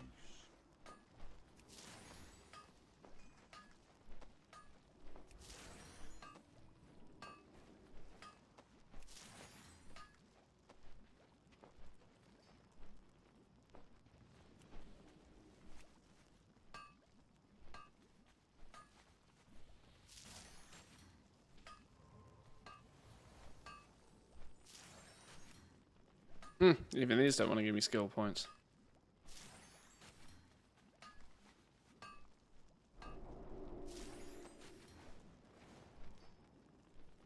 Okay, even if we do get these from trainers and we do keep these, they're green at 80. But realistically, even best case scenario, you're not getting past 85.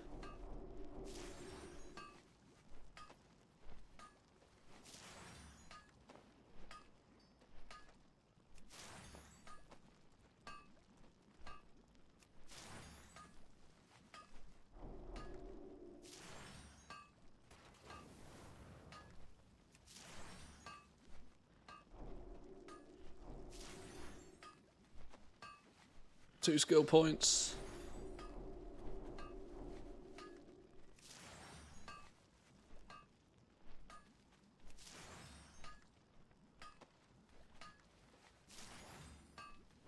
Okay, it doesn't want to do it. Let me just cheat.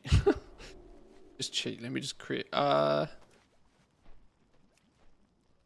just cheat. Let me get to 85 crafting this.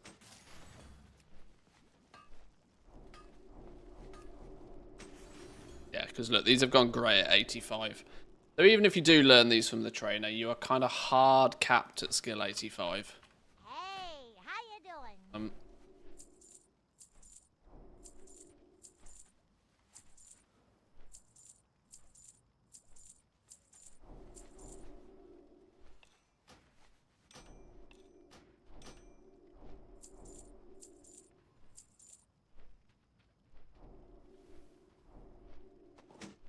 I don't need to keep that one.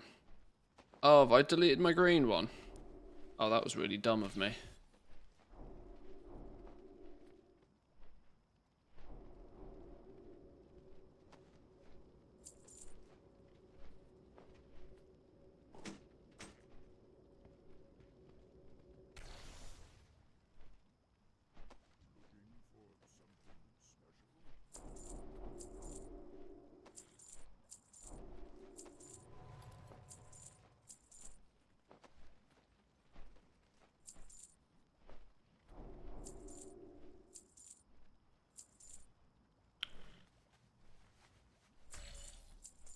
Okay, that'll do. So, this is more representative of a sort of an alloy spec character.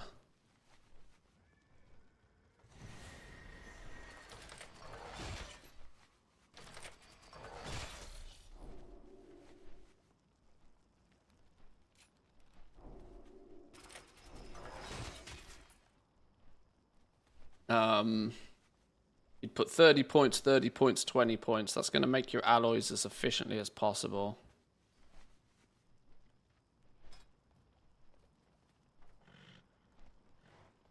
Look at the ever-burning node. Ignite the forge and learn useful techniques to improve your crafts, gain ingenuity, multi-craft, and resourcefulness.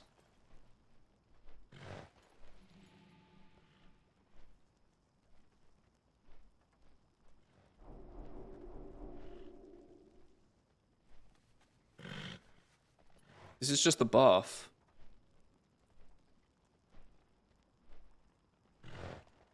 This is just the buff.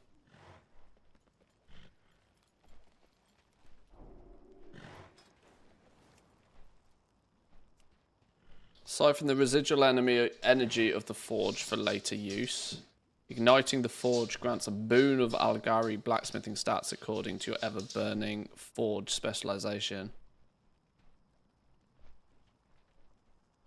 Requires regular forge.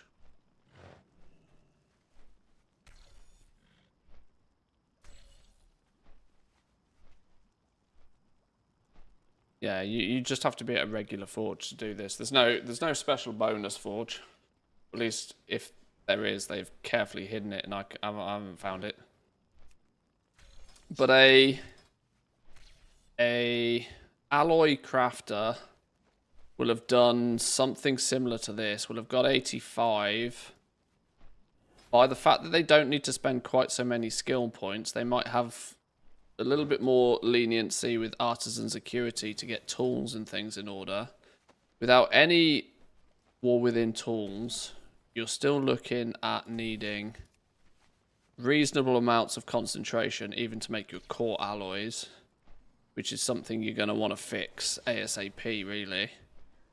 Which means you are going to want to definitely get something going on up here.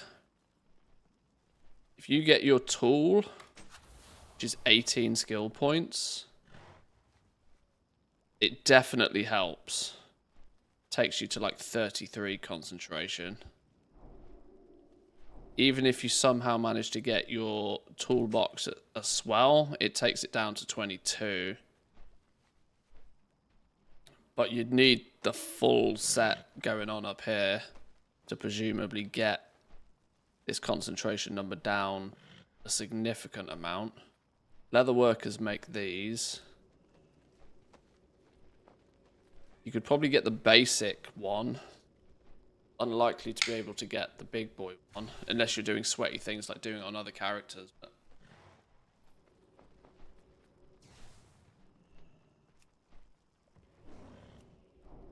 making your sanctified alloy at this point, then. What brings you here? Refill on some of these mats.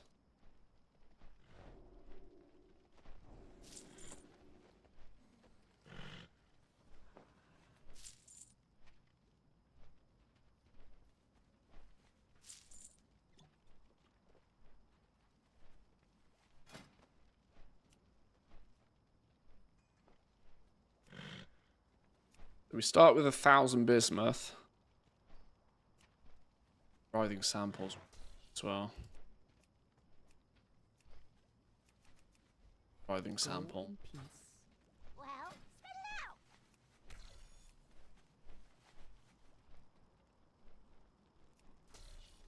Who stole my writhing sample?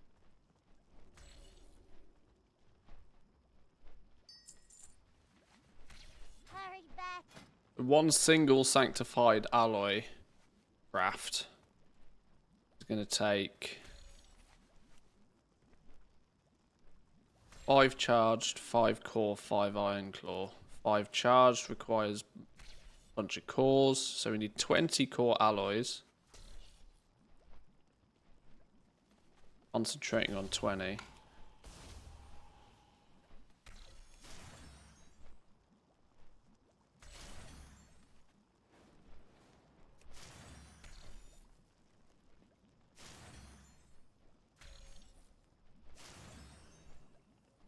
Maybe a alloy crafter is going to spec into the ever-burning forge a little bit more, because you don't have quite so many points to spend here, realistically. 30, 60, 70, 80. Very achievable. Meaning you might then choose to go the ever-burning forge. Keep this cooking.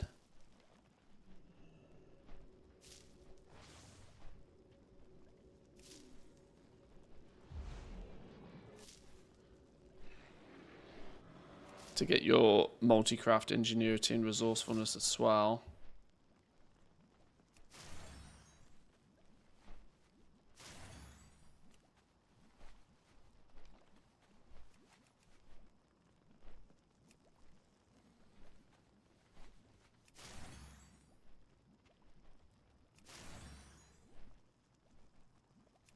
Multi-craft definitely is a bonus here as well. So multi-craft is the main stat you'd probably want up here as well.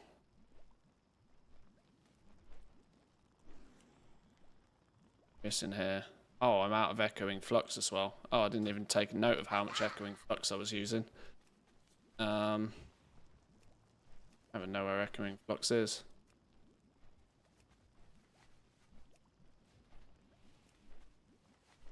Oh god, what I would do for a flipping search bar on this. Oh, hang on, was that it? Pleasure doing business with ya.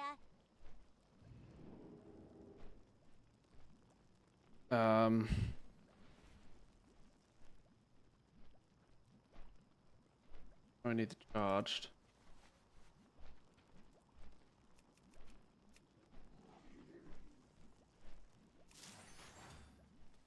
Oh no, we're not using. Oh, I've completely screwed this up. Anyway, the point stands is that you are still as a alloy blacksmith. You are gonna need all of these as fast as you can get your hands on them. Otherwise, your concentration usage just to press this button once is going to be through the roof. Actually wild.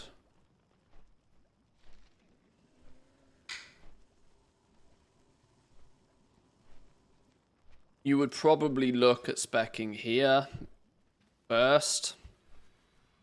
Then you would want to highlight anything that's going to optimize this process further, which is going to be getting your profession tools, getting the right stats on your actual tool to begin with. We're going to want... How quickly and easily do we think it's going to be for players to get to the point where they can guarantee quality 3 with no concentration usage? Because these last 15 points are going to be completely RNG. Completely RNG. In fact, these aren't even RNG. You're going to have to go out of your way to get one of, I think, 4 different recipes and then pray that those 4 recipes come up. Otherwise, you are just going to sit at 85. You're just going to sit at 85.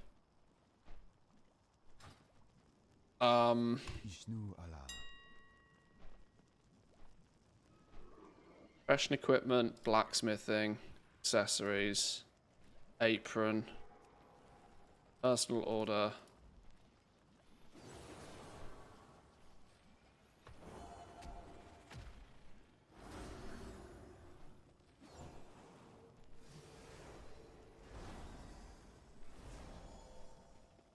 Good luck. Can I even make this on leatherworkers to test?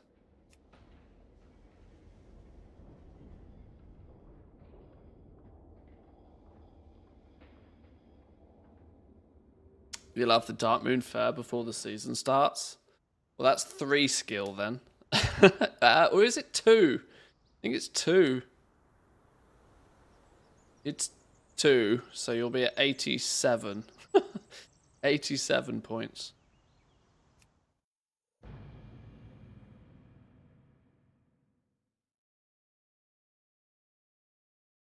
Next question is, how infrequently would the alt army naturally proc rank 3? Oh, there is no procking of rank 3. No ingenuity.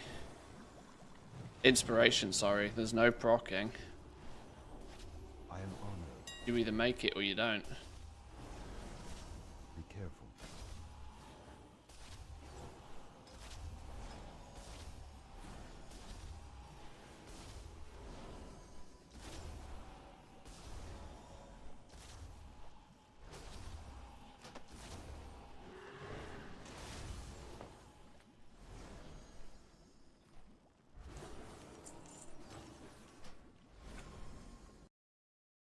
So there's our apron.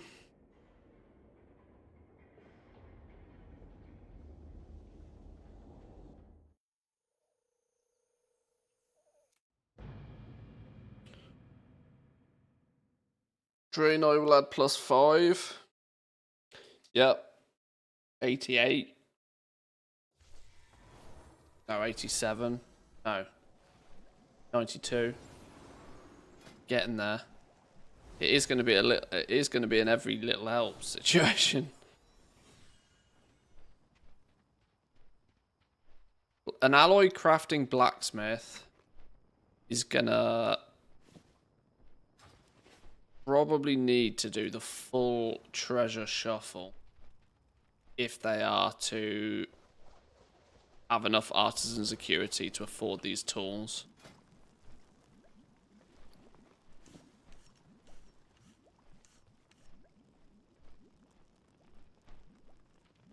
Damn, I'm still short. Wait 2 more minutes.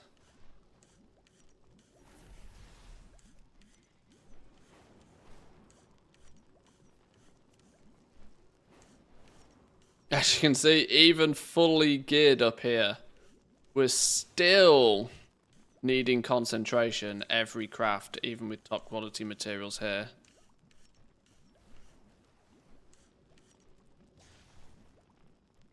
This will literally be the bane of your life.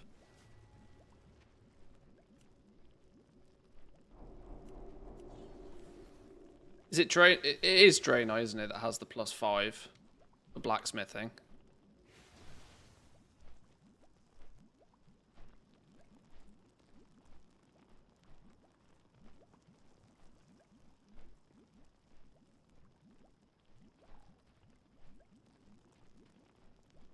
Dark Iron Dwarf, sorry. Oh yeah, Draenei's jewel crafting, you're right.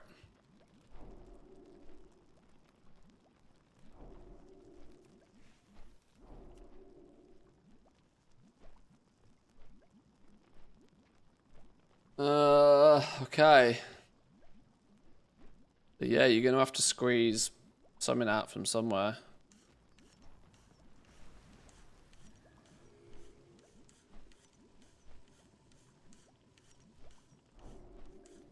I really don't want racials to matter this much.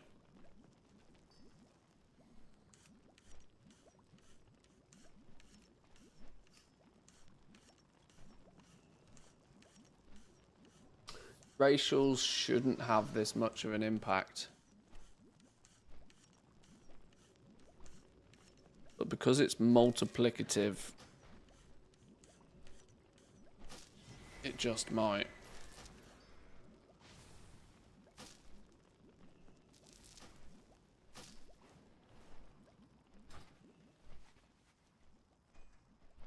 Welcome, friend.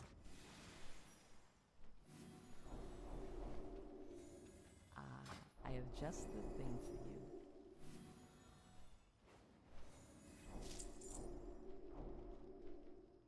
you. $190 bismuth we used at rank 3.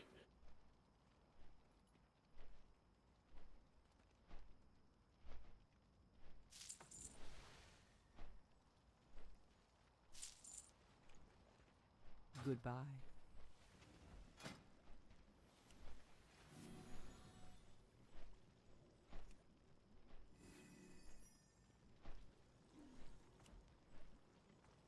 Did 5 here. 10. Need 25 core alloys. Or fluxlet. What's up?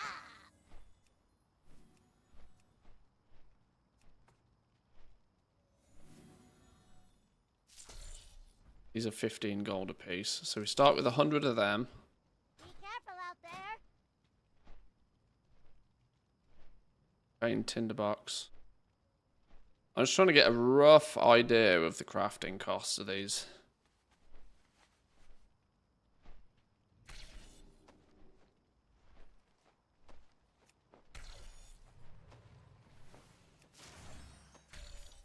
If you log on your blacksmith, you've got a full 1,000 concentration waiting for you. You're relatively well suited and booted in terms of, you know, you've leveled, you've got your tools in place.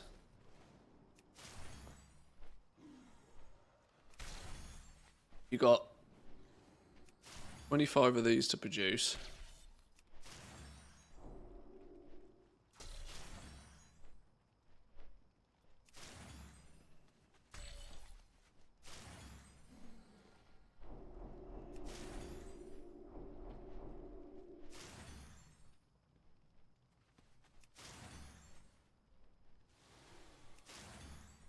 T. 18.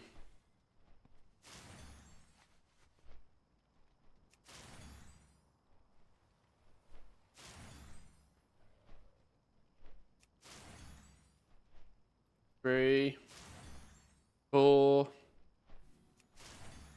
5. There's the 25 we need. We're nearly already out of echoing flux, by the way. That's hysterical. By another 100 flux.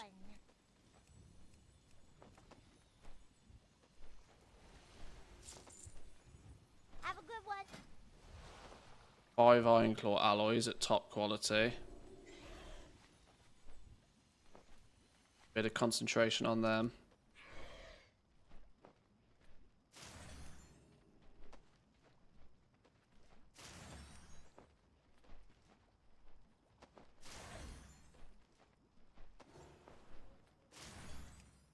Five charged. Also going to use our writhing samples. Down here is something else that we've used. Time is money, friend. Started with 10. Sake of science.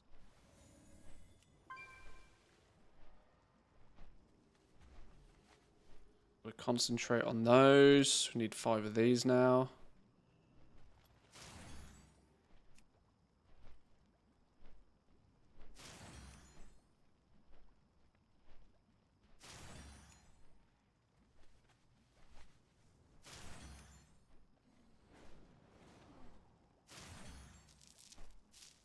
Okay. Now that's put us in the position where we can press this button. Still have to concentrate on this as well. Boom. And we've got ourselves 3 sanctified alloys. Even at this point, all our tools in place. We've leveled as far as we're likely going to be able to go with blacksmithing. Without crafting gear for people. Nearly 500 concentration to make 3 sanctified alloys. Like, you're going to make 3 sanctified alloys a day, even once you are in this position, which is not easy to have got to already.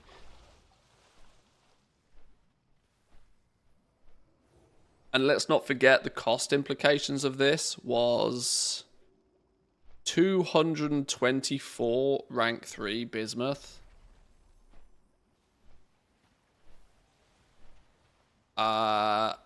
Rank 2 bismuth is going to be 10, 15 gold a piece. Probably slightly less than that. But quality 3 bismuth, because you can rarely get quality 3 bismuth, but you can convert 5 pieces of quality 2 into a quality 3. So let's assume that a quality 3 piece of bismuth has 35 gold. Let's be generous. Let's say bismuth at quality 3 is 35 gold a piece. Multiply that by how many did we use? 224. So we used nearly 8,000 gold just in the bismuth. We had 50 iron claw ore at rank 3. 50 aquarite at rank 3. These are going to be, these at rank 3, 50 of these is probably going to be about the cost of 200 of these anyway. So you're going to take 8, 16, 24, plus your vendor mats, plus your writhing samples, which we used 5 of, plus your tinderbox, which will probably be the cheapest component. You could be looking at 10k a piece for a sanctified alloy, by the way, at quality 3. It could be 10k a piece. Easily. Easily 10k a piece for a sanctified alloy at quality 3. And not only at 10k a piece, 10k a piece will be your cost, right? A blacksmith would be able to make 3 a day. 3 a day. Until they can push everything to the point where they can start guaranteeing things at quality 3 and then the concentration doesn't matter.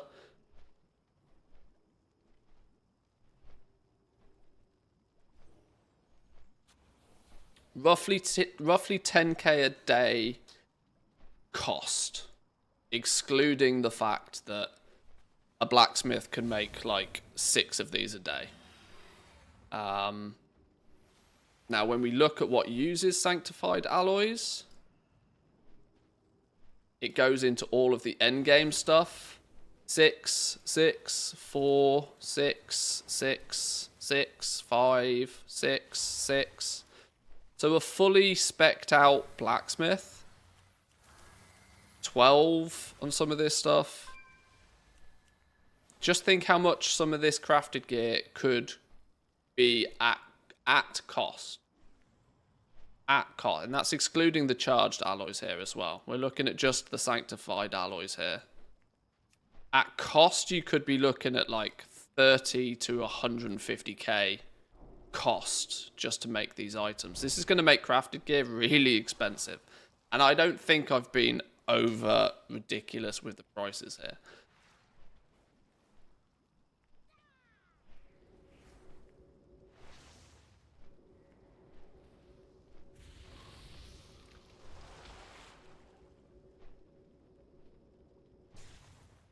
All of the best recipes only cost a small amount of alloys. 3 of the best materials is a lot.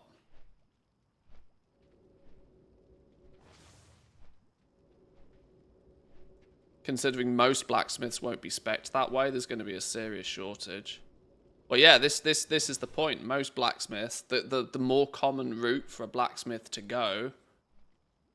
This is a 10k cost in limited supply. If you've done a lot and you've spec'd in that direction. Acrite isn't easy to come by either. No, it's not. No, it's not. I think 10k a piece for these is a very conservative price. Very conservative price. If they cost 10k a piece, by the time that goblins come and buy them all out, they'll be 30k a piece. And that will make some of these pieces of gear, like, if somebody wants to come along, and this is my point, right? When somebody wants one of these, just pick it, like, I don't know. I mean, the two-handed stuff is going to be outrageous. 5 sanctified alloys at quality 3 is 150k potential. It's madness. It's going to be very expensive. Very expensive. This is why, unfortunately, crafters who make this stuff are not going to be able to charge much of a tip. But let's say you are the crafter in this scenario that's filling the orders on these things. You know what you're doing? You're stacking resourcefulness to the fucking moon. You are getting this bad boy with so much resourcefulness on it. Like, if you're crafting gear for people and you're telling them they have to provide quality 3 materials, you don't need to charge tips to people. Your resourcefulness procs will pay you well enough.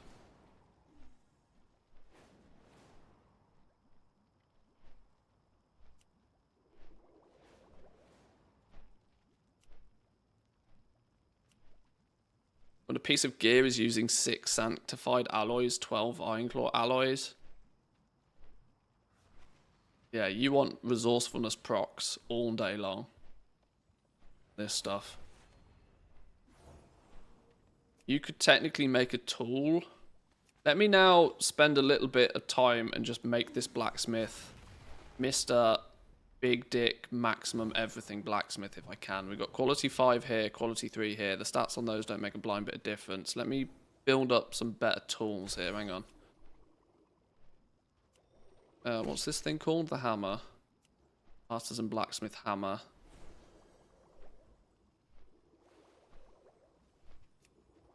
recraft it, can't I? What do I need to make this better? Iron claw alloys at quarter 3.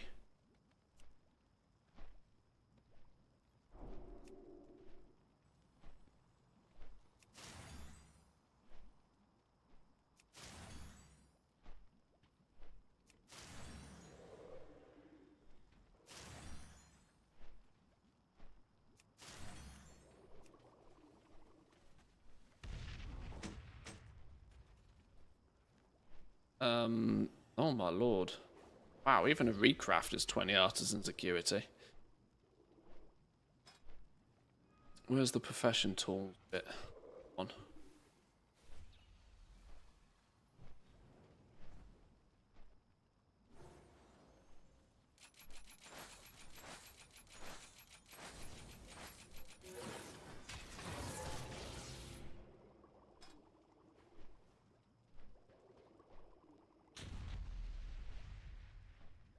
Oh, I still haven't unlocked the optional reagents secondary stats, that one.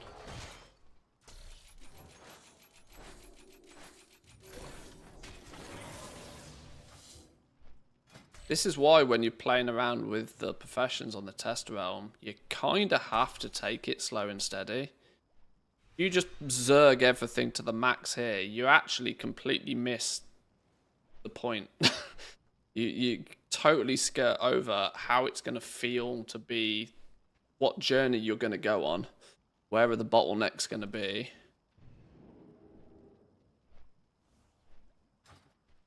Yeah, resourcefulness missive. I think one of you guys sells resourcefulness missives. Enchant. Oh no, these are the enchants. Well, we'll need these anyway. Enchant tool resourcefulness. Give me one of you. Sell the missives. Who sells the missives? Maybe you do sell the missives. No, where did they go? Are they on you? Interesting. Missive of resource. Have a good one. Peace, friend.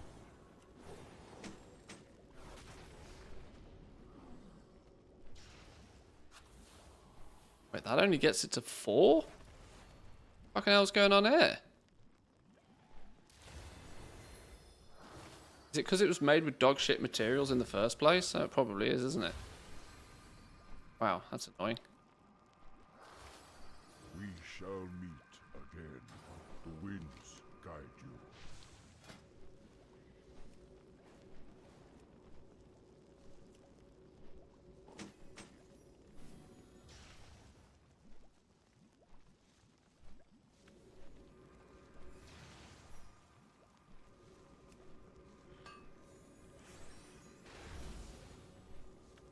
Right, resourcefulness on it, resourcefulness enchant on it.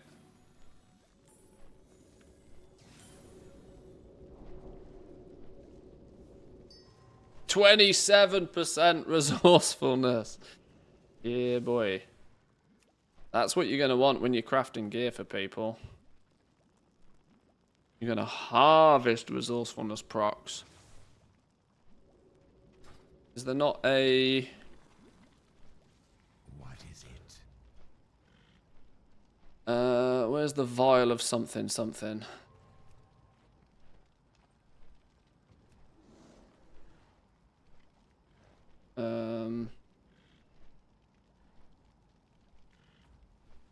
Vial of concentrated ingenuity. Drink to increase your ingenuity for all Kazongale professions by 20. Well, that's... Speed and deafness. Nest by 45. During the summer of... What? Or your resourcefulness by 54 during the winter?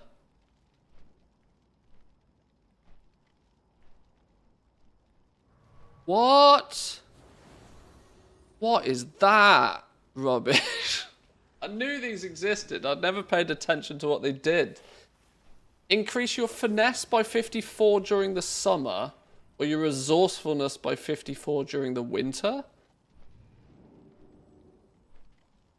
I don't want to wait till the winter to get my resourcefulness buff. Oh, God. Oh, what?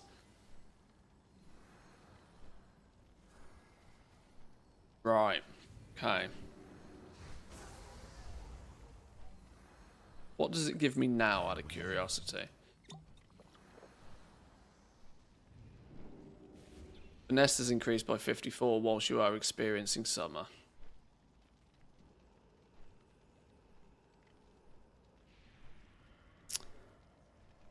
Wow.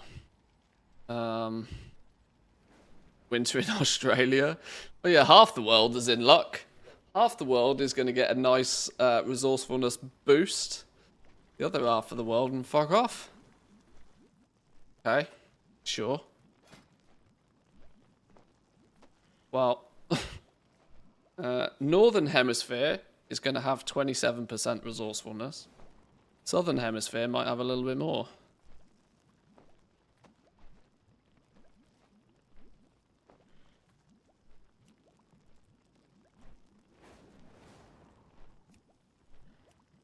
But yeah, harvesting.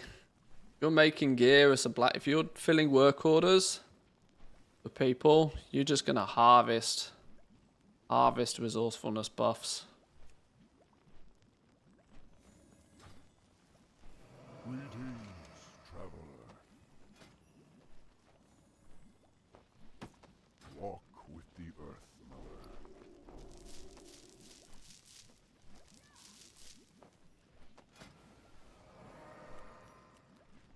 What? Did it not give me top quality versions of these? Flipping point game. I have just the thing for you. Greetings, traveler.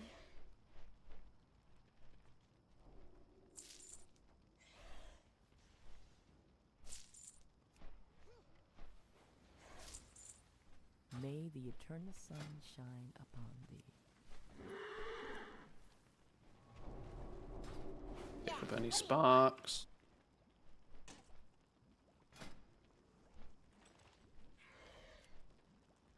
So let's say you do start banging these out for people.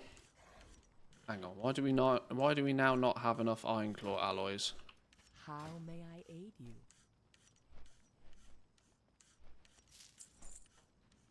Be careful.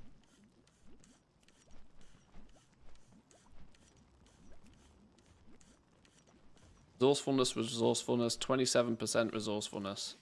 Back it to the hills. 4 Iron Claw saved, 1 Sanctified Alloy saved. So that, I mean, that could be 10. That could easily be 20k in just reagents saved your way. And yeah, that's also to point out that if you stack into Ever-Burning Forge, this may be the reason why you spec into Ever-Burning Forge. Because that resourcefulness could be buffalicious. Now, this isn't going to be something you're going to do particularly early on.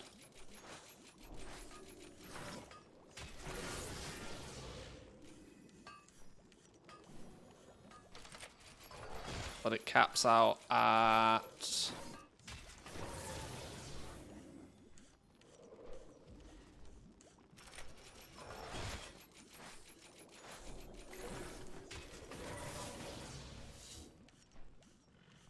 This is the multi-craft route.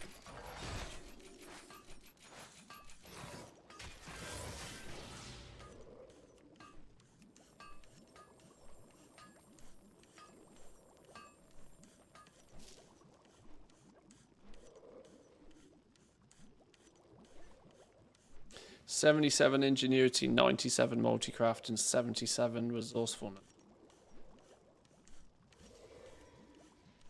You're then at 44% resourcefulness.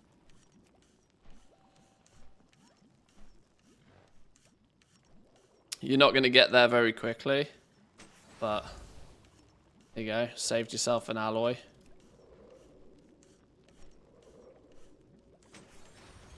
Saved yourself another alloy.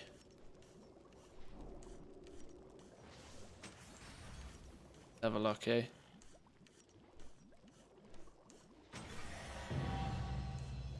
Saved yourself 3 Iron Claw alloys.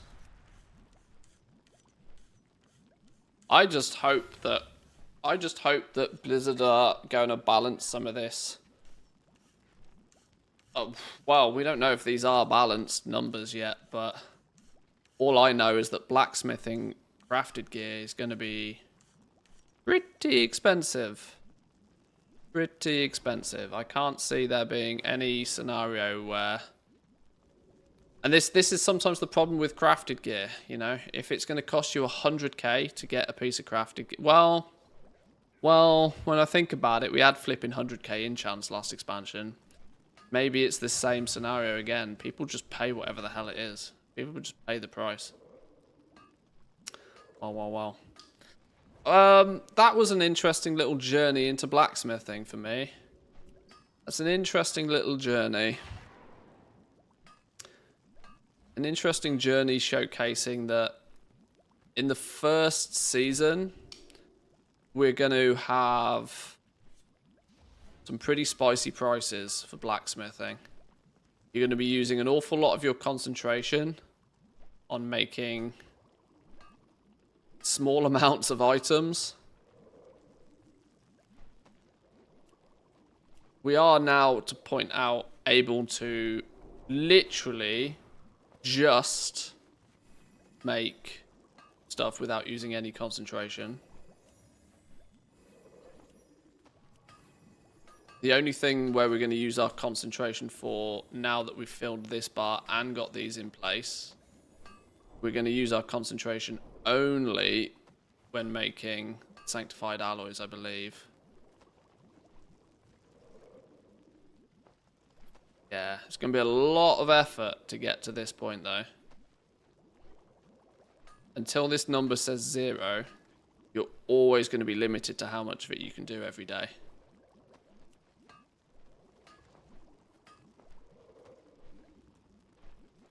Damn, and you need a full 100 points up here to make that happen. Woo! Gonna be a wild ride for a blacksmith. Makes sense, lots of work to craft armor and weapons compared to stitching some pieces of cloth together should be expensive. Yeah, thematically it does make sense, I suppose. This version of blacksmithing's looking pretty final to me. All the numbers I've seen match existing blacksmithing sort of precedent. Yeah, final thoughts. The racial, 5-point racial. It's not OP, but it's definitely going to help.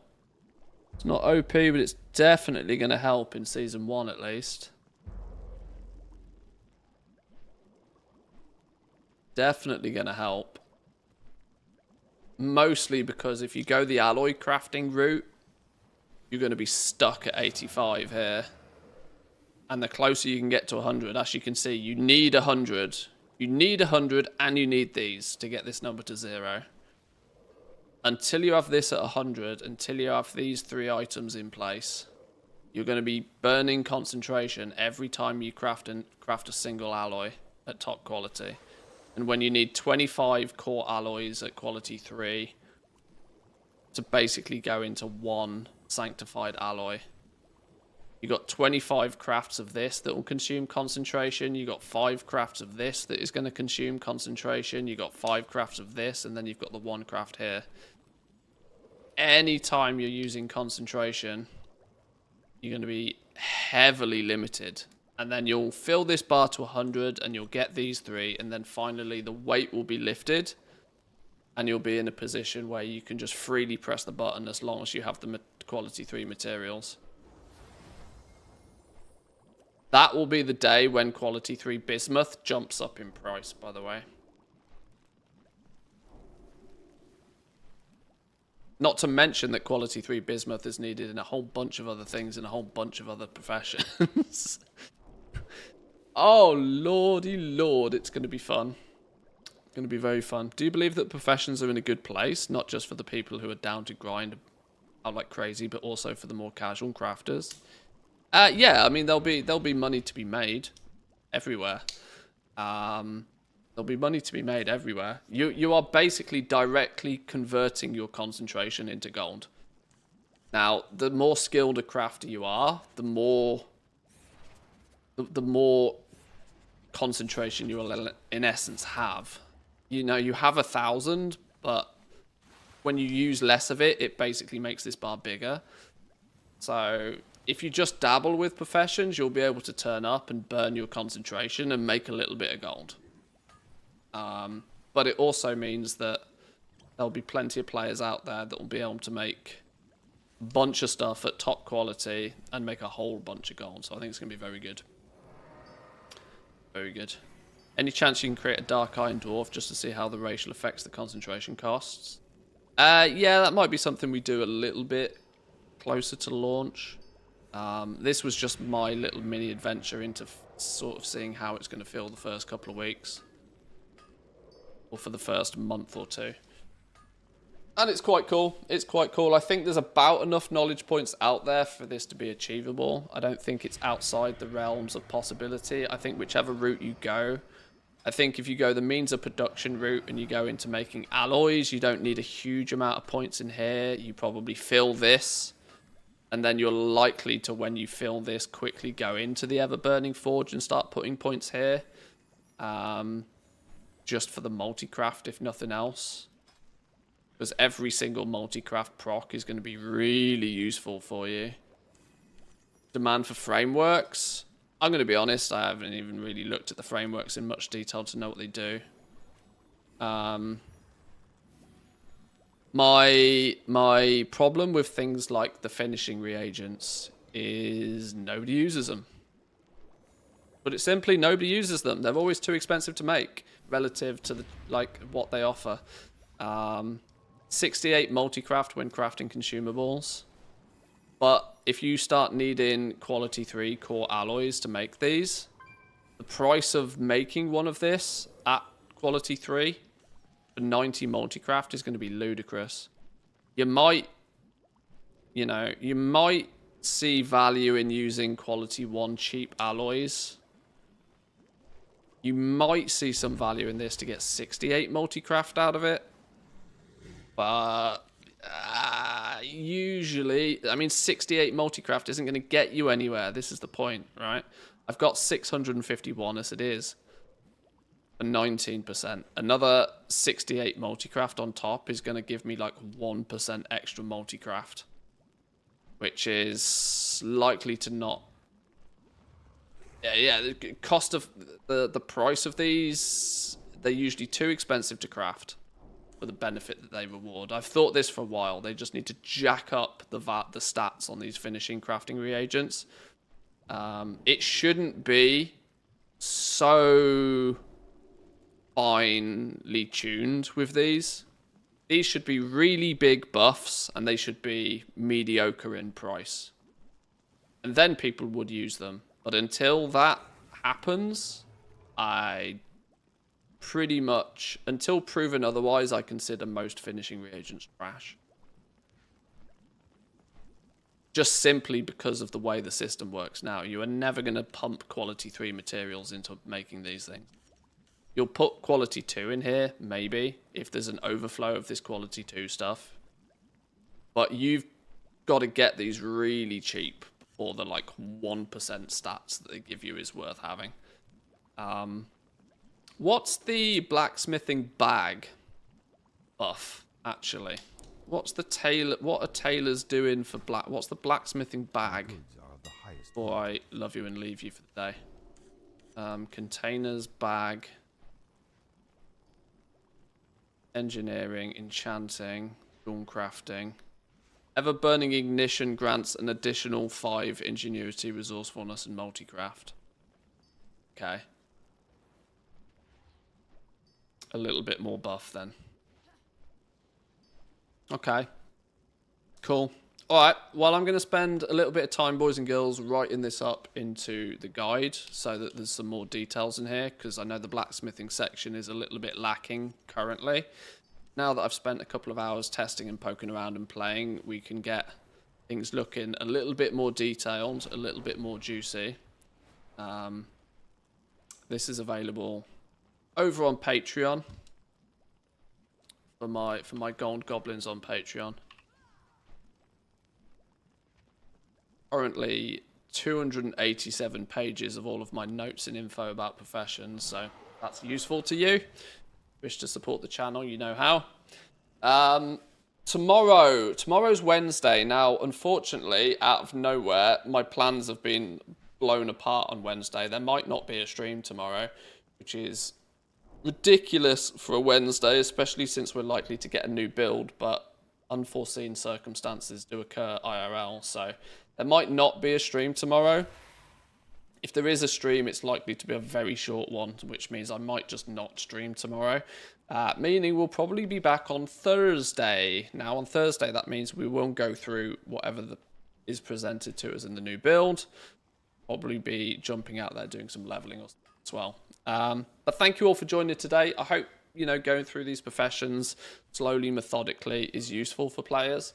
It's a time-consuming process figuring this out, but I think it pays off big time by the time we go into the expansion, knowing what to expect, and we don't get slapped in the face by too many surprises, especially when things like spec trees can't be refunded, and so going wrong can be quite costly. I think it's useful. It's useful for me, and I hope it's useful for other people as well. So thank you all once again. Enjoy the rest of your day. Come say hi on the Discord if you're not there already. And yeah, more than likely I'll see you Thursday. Have a good one. Peace.